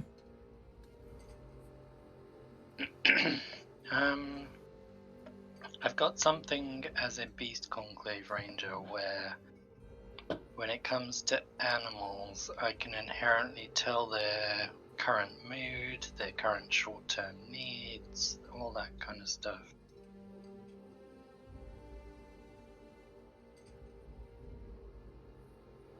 There we go, it's Primeval Awareness. That's why Yeah.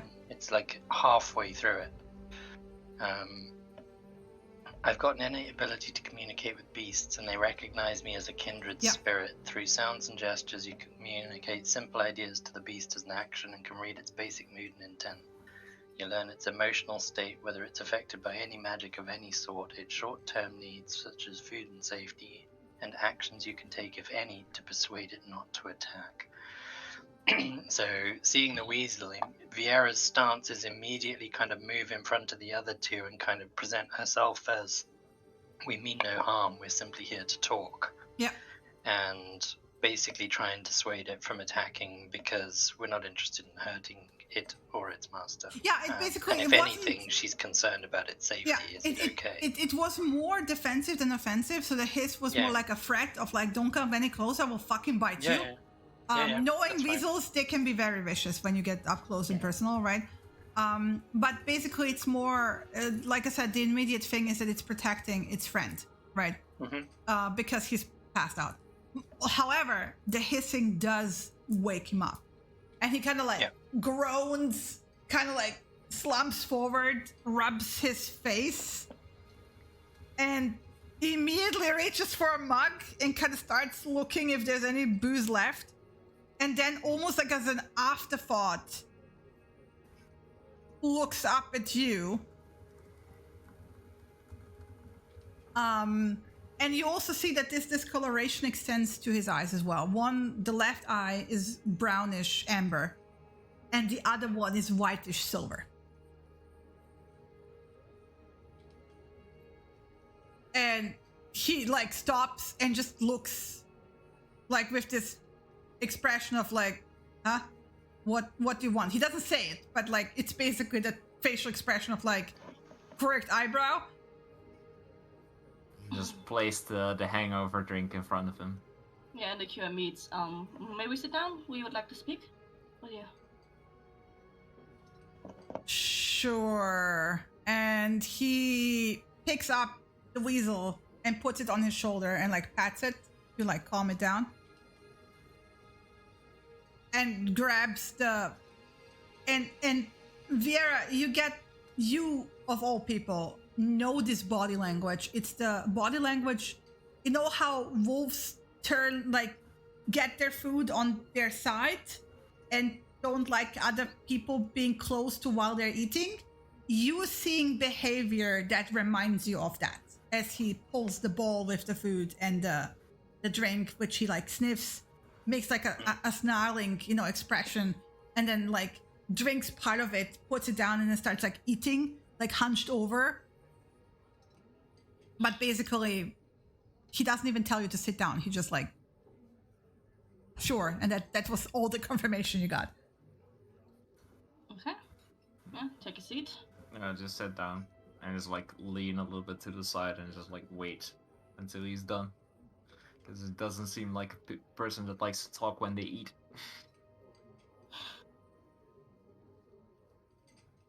Yeah, he eats for a while and then kind of stops and hesitates and then looks at the three of you. What do you want? Well, we're out of towners and we're directed your way to because we're interested in getting permission to go out of this town, go look at some of the ruins nearby.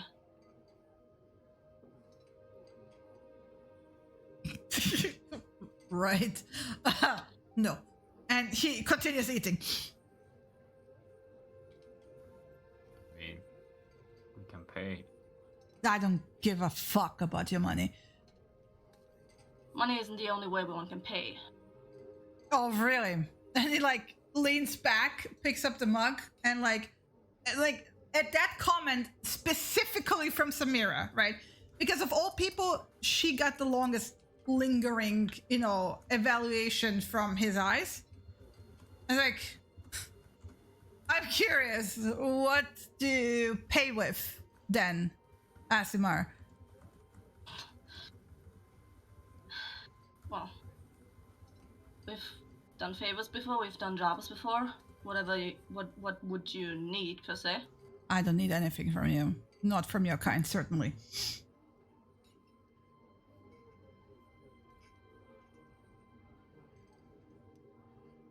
It's quite heavy-handed. You don't even know what we're gonna offer. Well, alright. Do color me curious, what were you gonna offer? It's more like you can see like he's asking this for the amusement's sake more than him really being curious.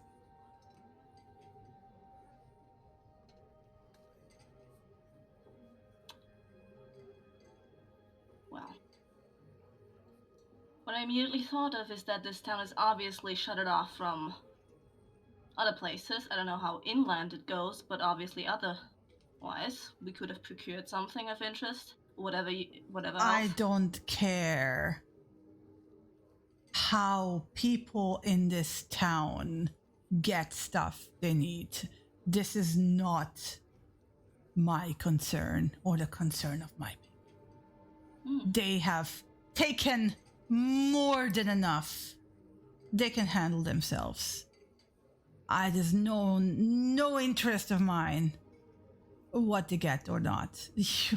You offering this to the wrong person. You can feel free to trade with everyone here, but as he sighs and just like looks into his mug and just shakes his head and takes a sip. Well, I wasn't mentioning the town, did I? I mentioned you. Mayhaps your people. My people have what they need out in the wilderness.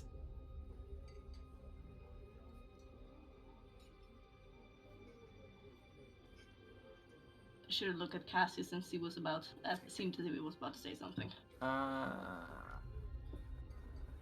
Then what would you be interested in? These are people you're talking Where about. do you want to go?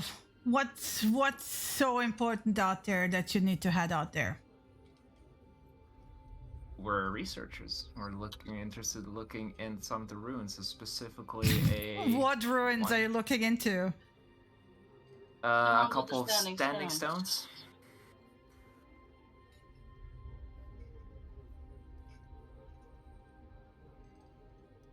He furrows his eyebrows.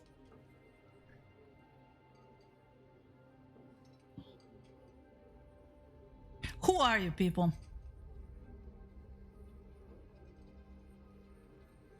Blurs from Tucson.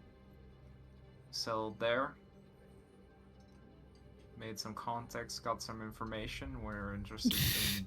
You got some information about that place. No, I fucking doubt that. Who the fuck are you? Alright, since bullshit doesn't seem to work, we're outsiders.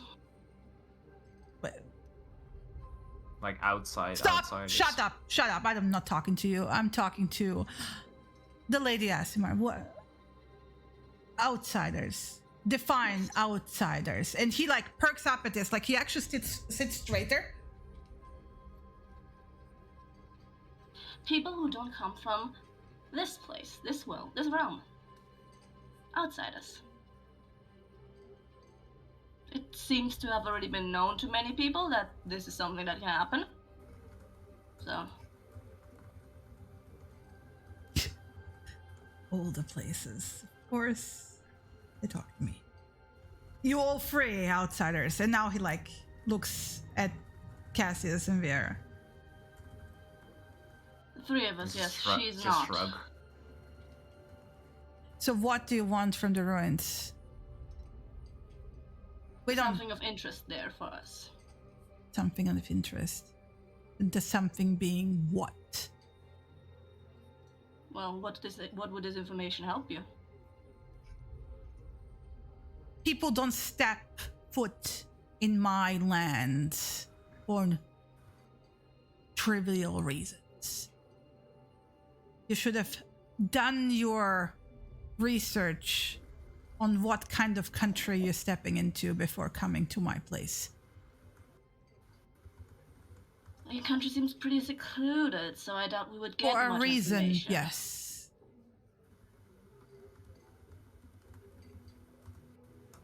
Well, let me finish my food and I will give you a free history lesson so you understand what you're handling here. By all means. And he like downs this and then looks at the surrounding cups and, well, I take it we need a drink. And he like looks at all of you, like as in expecting that one of you should get drinks. I roll my eyes kind of and get up and get a drink for each of us. Like I'm very much not bothered anymore with be polite.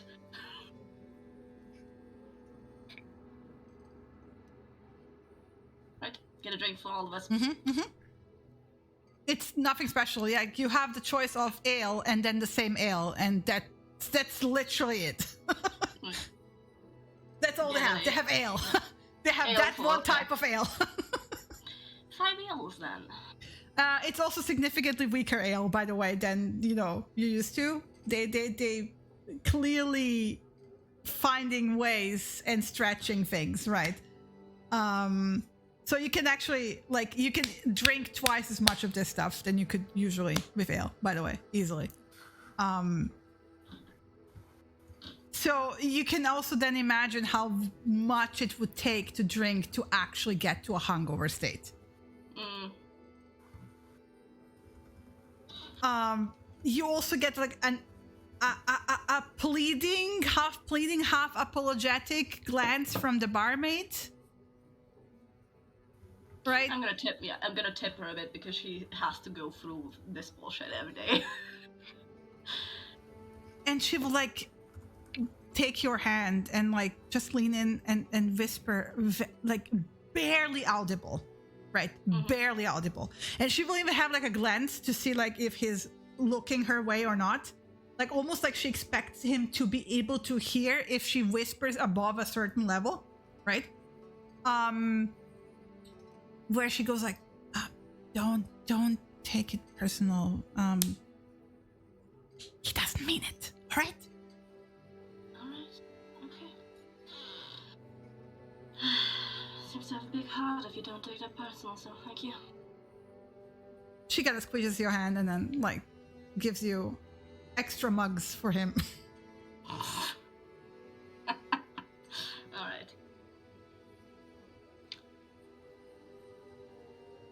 Yeah, she's getting an extra silver as a tip. Poor woman. So yeah, he waits. He will take one of the mugs. He will not cheers or anything like that. He drinks in silence for a while, and you can see like him thinking very intently, right? There's something about the fact that you're outsiders. Like you get the impression, especially Cassius, right, with your insight, and Viera. If Samira wouldn't have mentioned outsiders, you wouldn't be talking to him anymore. At all. He had no interest, and the whole notion of him guiding you anywhere seemed to be 100% ridiculous to him. But something about the outsider bit caught him here, right? So like he gathers his thoughts and then goes, before the red light. You know what it is, red light? Yeah. Excellent. We're starting off well. Guyland used to be the most southern tip of what used to be called the High Marches. It was a mostly open land with, as you can see, plains and hills, but it was cold. Much colder than we have now.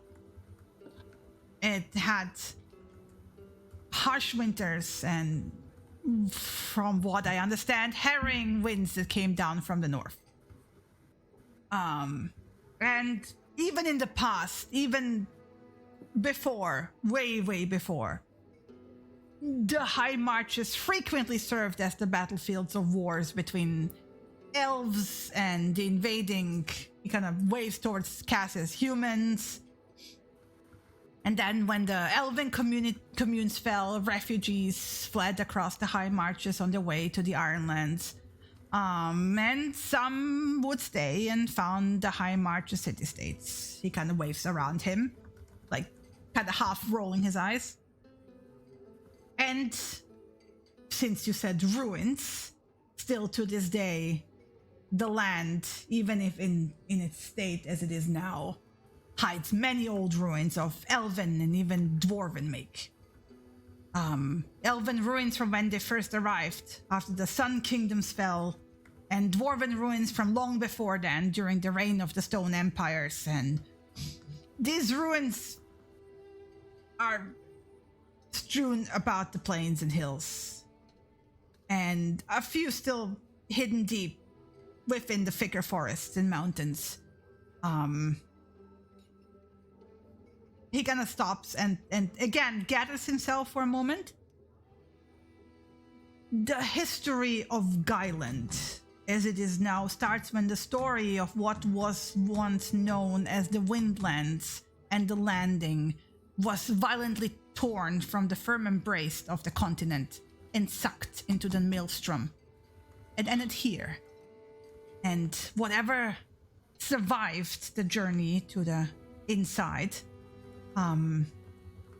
well, they found themselves in new circumstances. Not quite pleasant circumstances for the humans as they had been used to. There's this he does, when he talks about humans, there's like his lip goes up, like on his left side. On his right side where the scar is, and like showing disdain. And then he stops and thinks about it for a moment.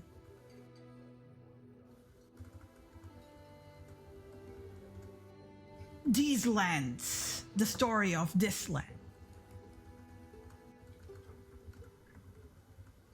First, there were the orcs, but they did not hunt us. They hunted with us. And then there were the dwarves, but they moved below the earth and built their underholes because the orcs had destroyed their empires on the surface.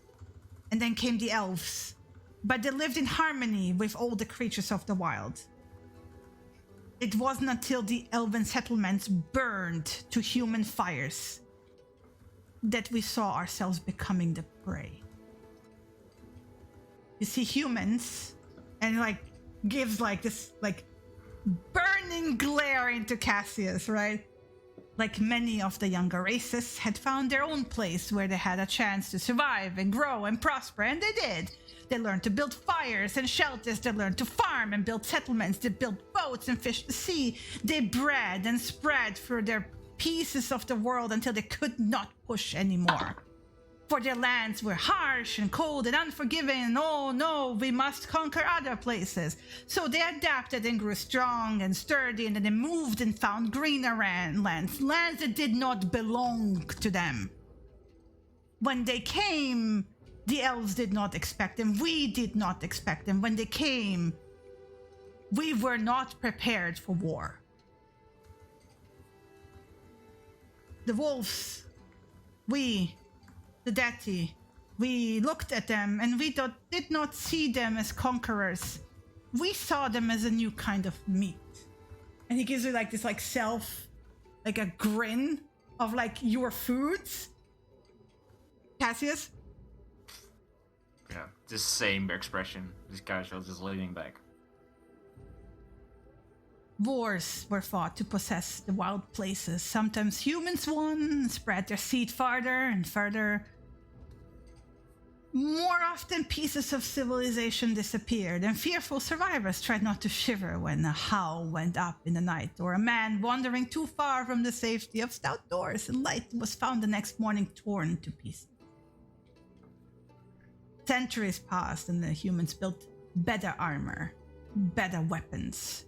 They learned to counter us in their own ways. And this is when the human civilizations rose up and we became the hunted. It was during that time, 7 ages before the Red Light, the first chief of my people made a pact with the Iron King. He looks around, and again this disdain becomes very obvious. Us being more resilient, naturally so. He shakes his head.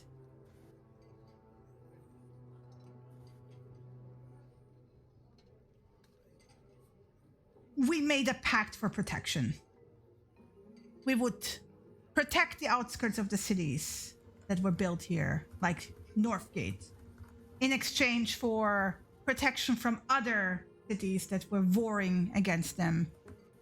So we would not be hunted by all of them. And, well, nobody knows for sure what happened during the Red Light, but when the land settled, the humans found their walls had crumbled and their numbers had shrunk.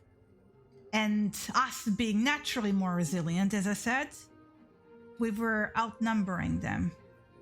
But even worse, the pact was no more. We ruled the land now called Guyland. And we, now rightfully angry, were angry when the humans stepped outside these walls to try to reclaim the lands that were not rightfully theirs, but ours.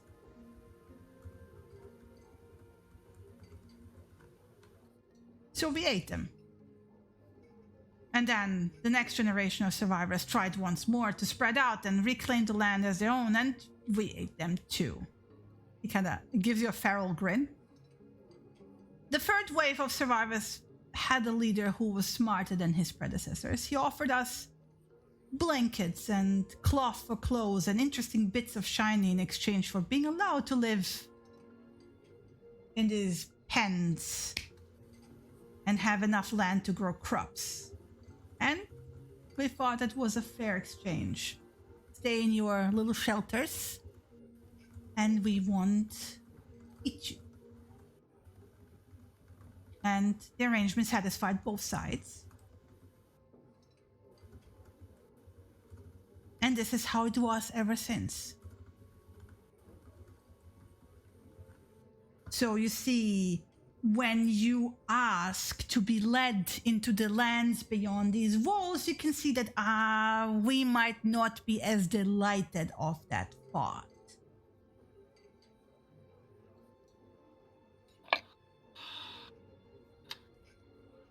That I understand. Yes, but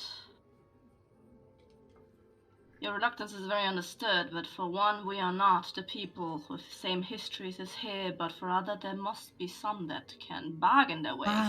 You being an outsider is the only reason why we're still talking, and why I even deemed you worthy of listening to this tale, which should really be known to everyone here.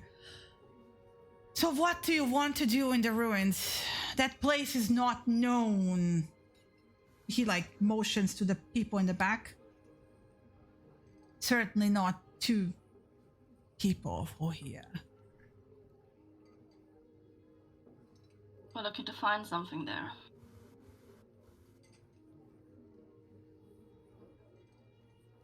Something being.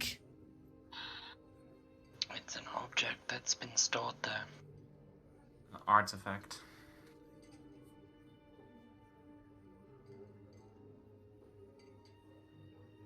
Is it a weapon? What is it? I'm not gonna guide you to a way to murder It's my people. Not a It's weapon, not- it's a tool of not a- navigation. Exactly. It will help us to find other things of a similar nature. Those are Which, tools of with any navigation, luck- not tools of murder. Yeah, with any luck, those other items are nowhere near your lands. This one just happens to be there because we were told it was there. He like lifts his left hand and kind of like points at Viera, like, you know, kind of like wiggling motion, like almost like finger gun, but not really. Of like you know how you would point at somebody like when they have a point, right? But he's not saying anything yet, and goes like, more likely to listen to your kind. I can assure you that our intentions are not harmful. I can assure you that we want to get to this ruin, secure the item, and leave. Are others looking for that thing? Yes, you will get the Huiyin military coming your way. I would love to see them try. They may well do. This item is of that significance. He snarls at this. And while you may relish the fight, a fight is not something we are interested in. We simply peacefully want to acquire it and leave. Preferably before the Huiyin military try to.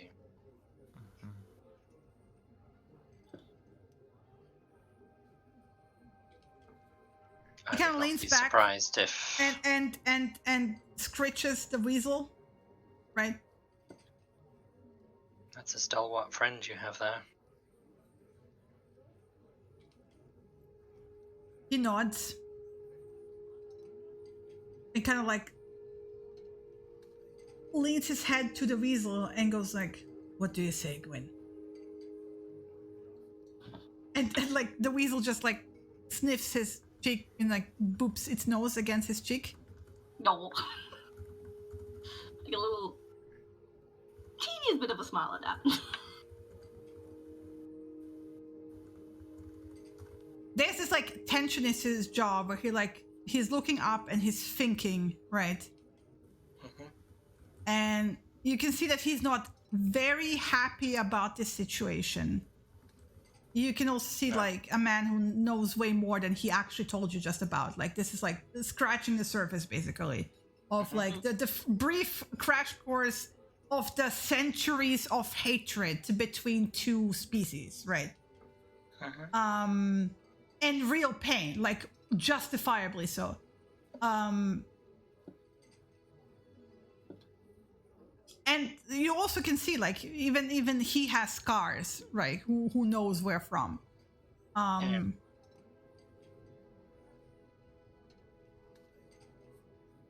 will take you there, not for payment. I don't care about whatever you're offering.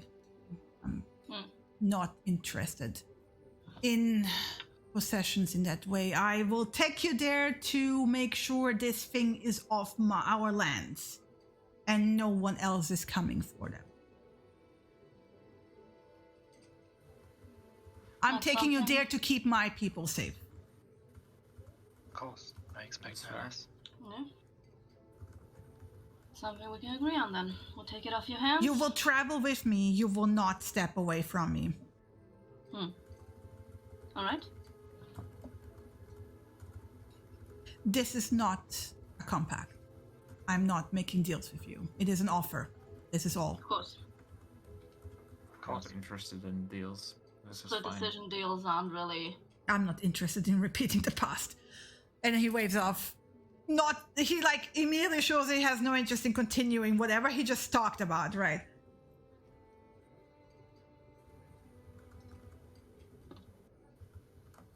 We're ready to leave whenever you are.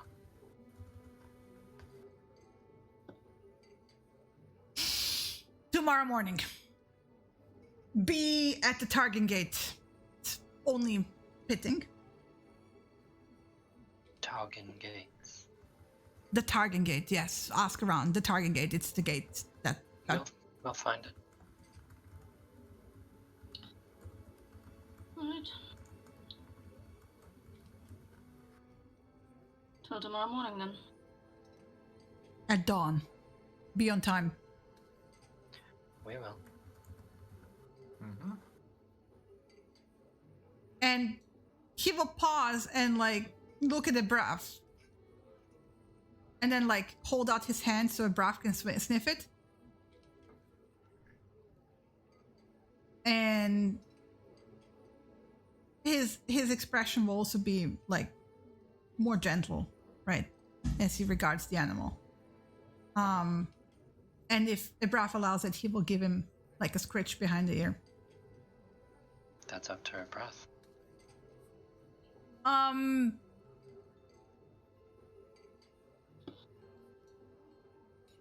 His posture shifts enough for a Braff to know that he's not threatening, right? Yeah. So, yeah, I mean, a Braff will be careful at first because he smells of, Wet dog. well, not really wet dog, but of an animal that a Braff doesn't know. Because Yeah. wolves are not native to Taria, right? Yeah. Or to Hohia in general. So you can see like the slight, like, I don't know what I'm smelling, right? So yeah, this is also probably why he doesn't get like an immediate bad reaction to wolf. So yeah, but you know, he kind of reluctantly lets him scritch and like, okay, yeah, okay, we're fine, okay, we're fine, yeah, they're both fine. And then Nimrod takes his hand away. Oh. Yeah. And then he's like, Nimrod downs the mug and just picks up the next one and just leans back. And it's like, you can see for him the conversation is over. Like, he doesn't even say Yeah. bye. I Like, just get up and just Viera's walk just away. keeping an eye on him scritching Ibrath, and as soon as Ibrath starts to pull away and come back, then she just turns and then leaves. Yeah, I go towards the barmaid and ask her if there's a place recommended for staying in town. she will give you the closest one. Just give me a second. Somewhere near the Targan gate. Yeah. Let me see. Living quarters. In. Yeah. Immediately to the south. Basically the district you came from, right? Because inns are not very common. But you have the Turnpike Tavern, incidentally being an inn. Which is basically here. I will reload, activate. So, for your orientation, this is where you arrived.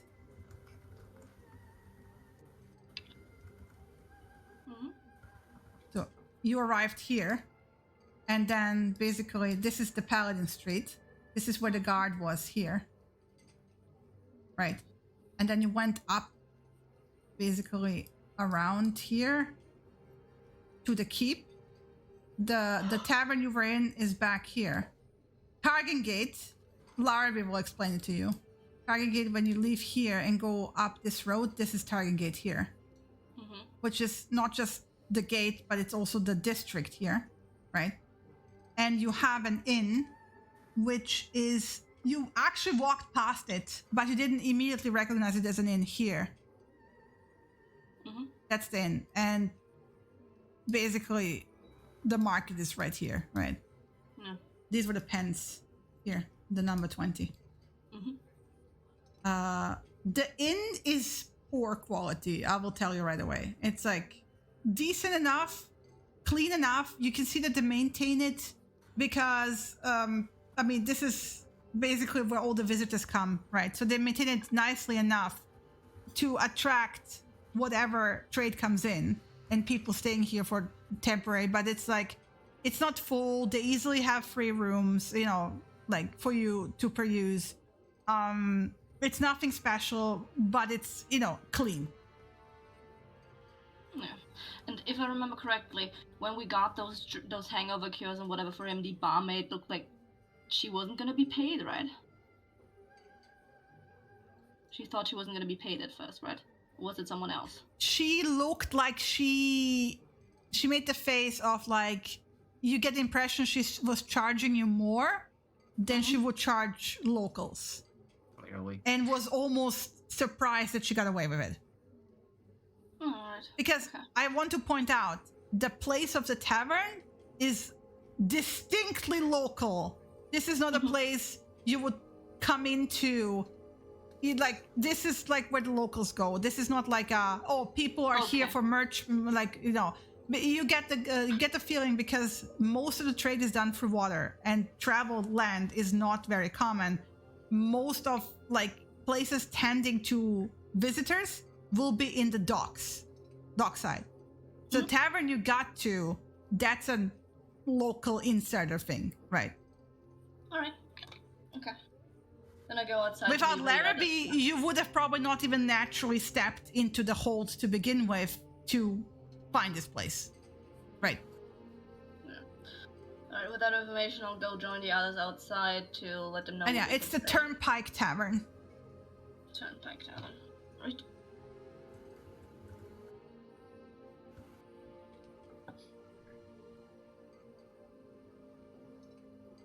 So yeah, are you going for a shared room? Or...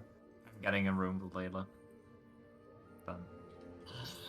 2 rooms then. I Unless forgot to Vera tell wants you, a by the way, separate in my room. head I actually did that, but I didn't tell you out loud. Layla was waiting outside with Larrabee. Oh, okay. Okay, alright. Yeah, Yeah, it's like, then- I had it in my head and I didn't tell you. She was waiting outside with Larrabee. What she basically did while you were talking inside is she talked to the boy, trying to find out more about the city. Right. Okay, that's why I was confused when you just Yeah. pointed us 3 Yeah, out. Okay. yeah. Okay. Sorry, that was in my head. Because you gather this thing of she is not very comfortable with places she doesn't know, so she's trying to find out as much as possible about the place itself, right? So yeah, as you head out and Larrabee takes you back, she keeps asking him questions even in your presence, more about the city, but she doesn't really ask you how it went until you're finally in a room. So this is why I'm asking. Okay, are you getting a shared room? Or 2 rooms, but I guess we convert in 1 room first. okay, so yeah, 1 room for Cassius and Layla, and 1 room for you, Viera and Samira and Abrath. Yeah, if it's big enough. Yeah. Yeah. Again, nothing special, right? But it's decent. It's clean.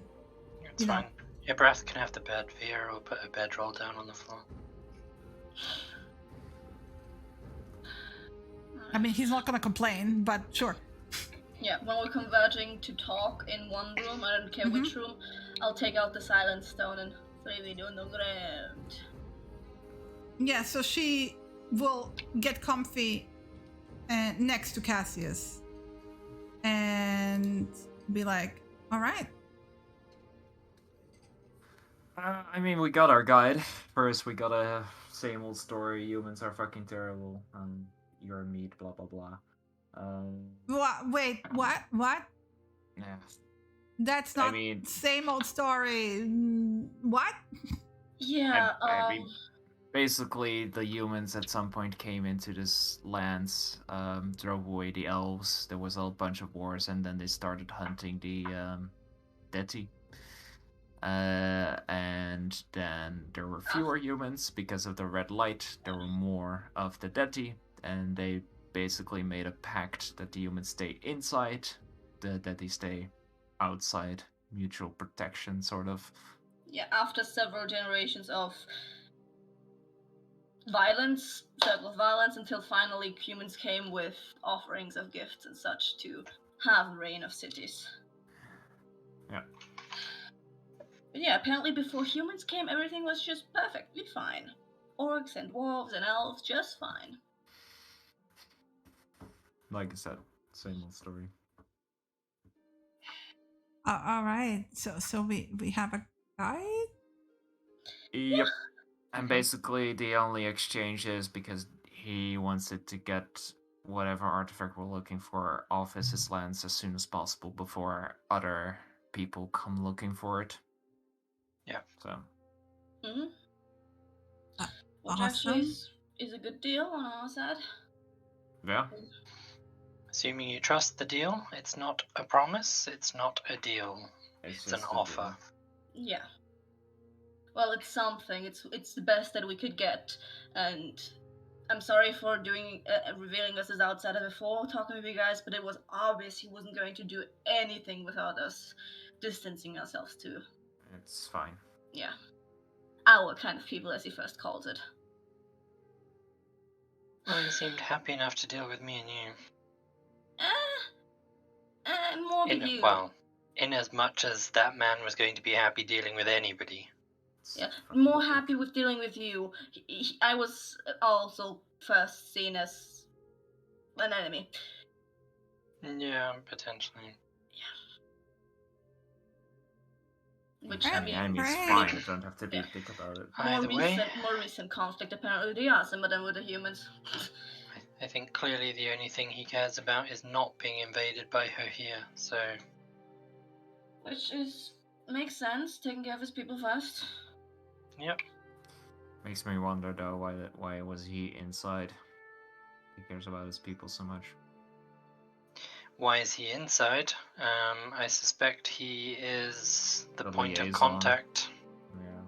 Yeah, They I didn't seem mean, between to be his happy to people and these be there. people, and he begrudgingly accepts it because it's relevant for his people. yeah, because But he apparently, detests being in the city, I suspect. apparently we learned from the guards that from Piotr that usually there's more of a hand on the cities, but this one Yeah. is less than Here maybe it's it's few. just him. Yeah, looks like it's also not the season apparently for it. So Yeah. there might be more, but now he's stuck here. Gotta keep an Like- eye on the humans. Likes the ill good enough, so it's all not that bad. If someone likes that weak ass ale, question that tastes, but alright. Question him entirely, but it's fine. He's a guide. We'll make do. We make do, yeah.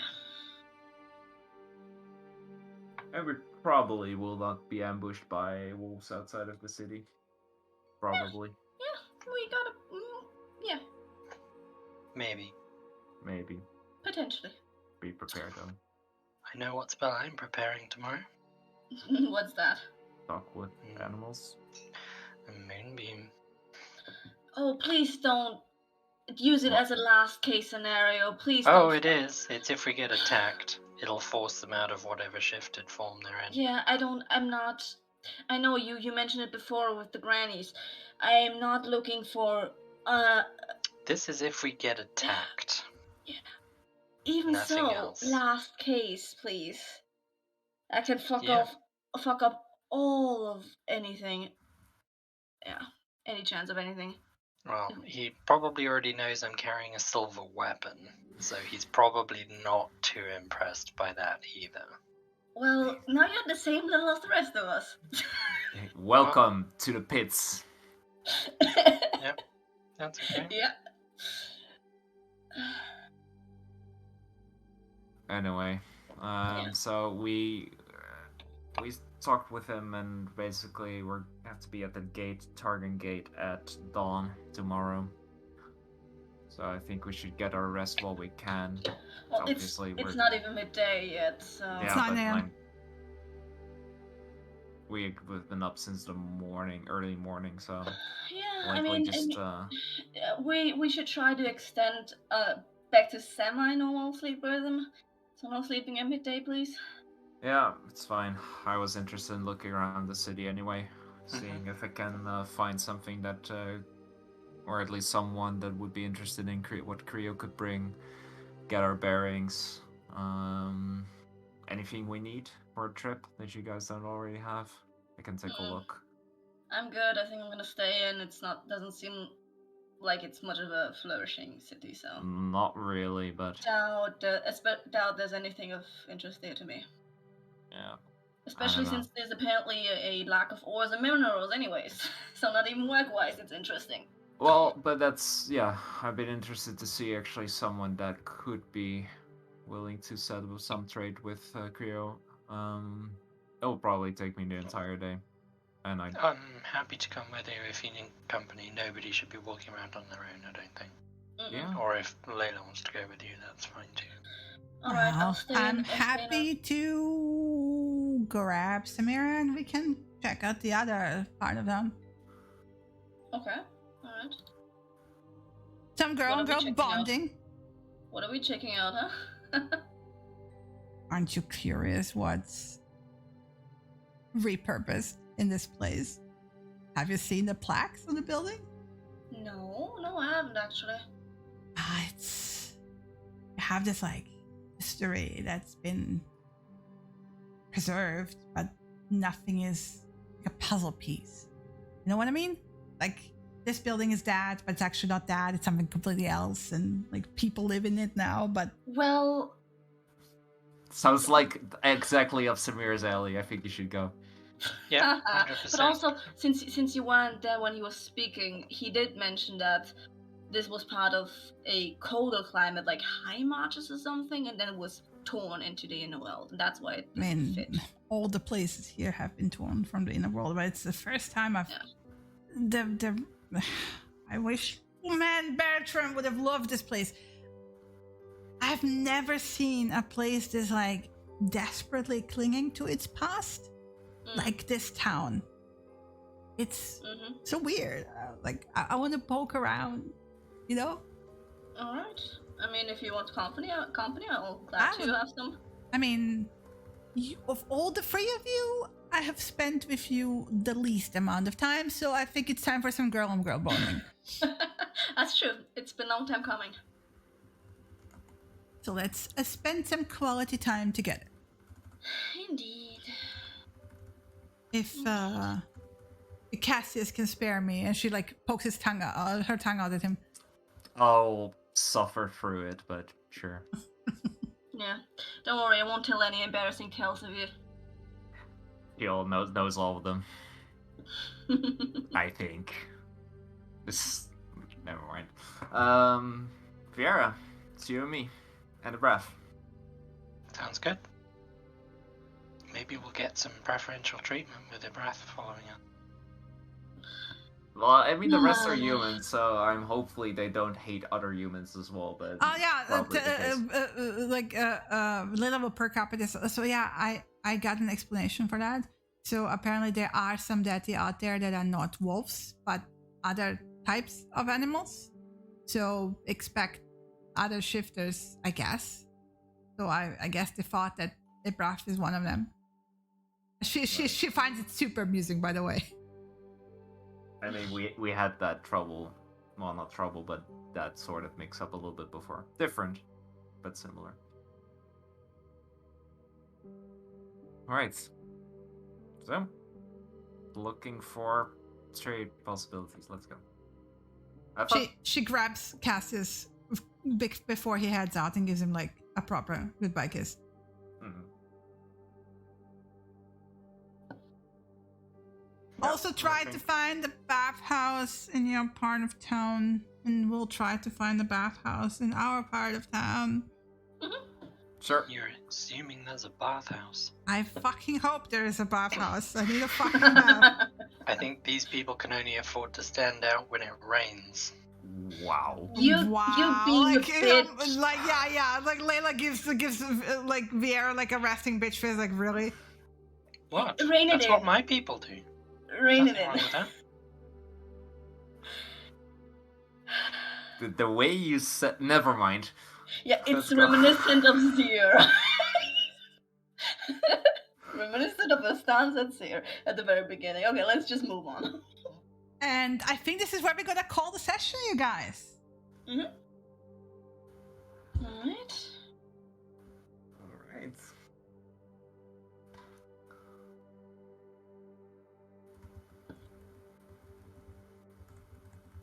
So yeah. Alrighty. Whew. Woof. What a day. What a day indeed.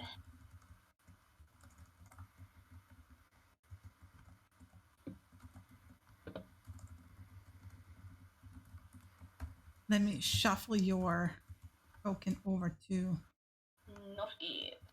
Northgate. No.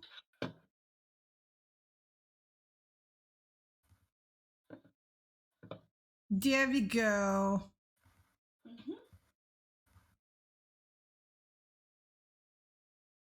There it is.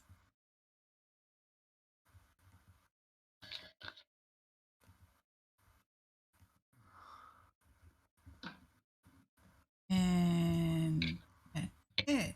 Just give me a second.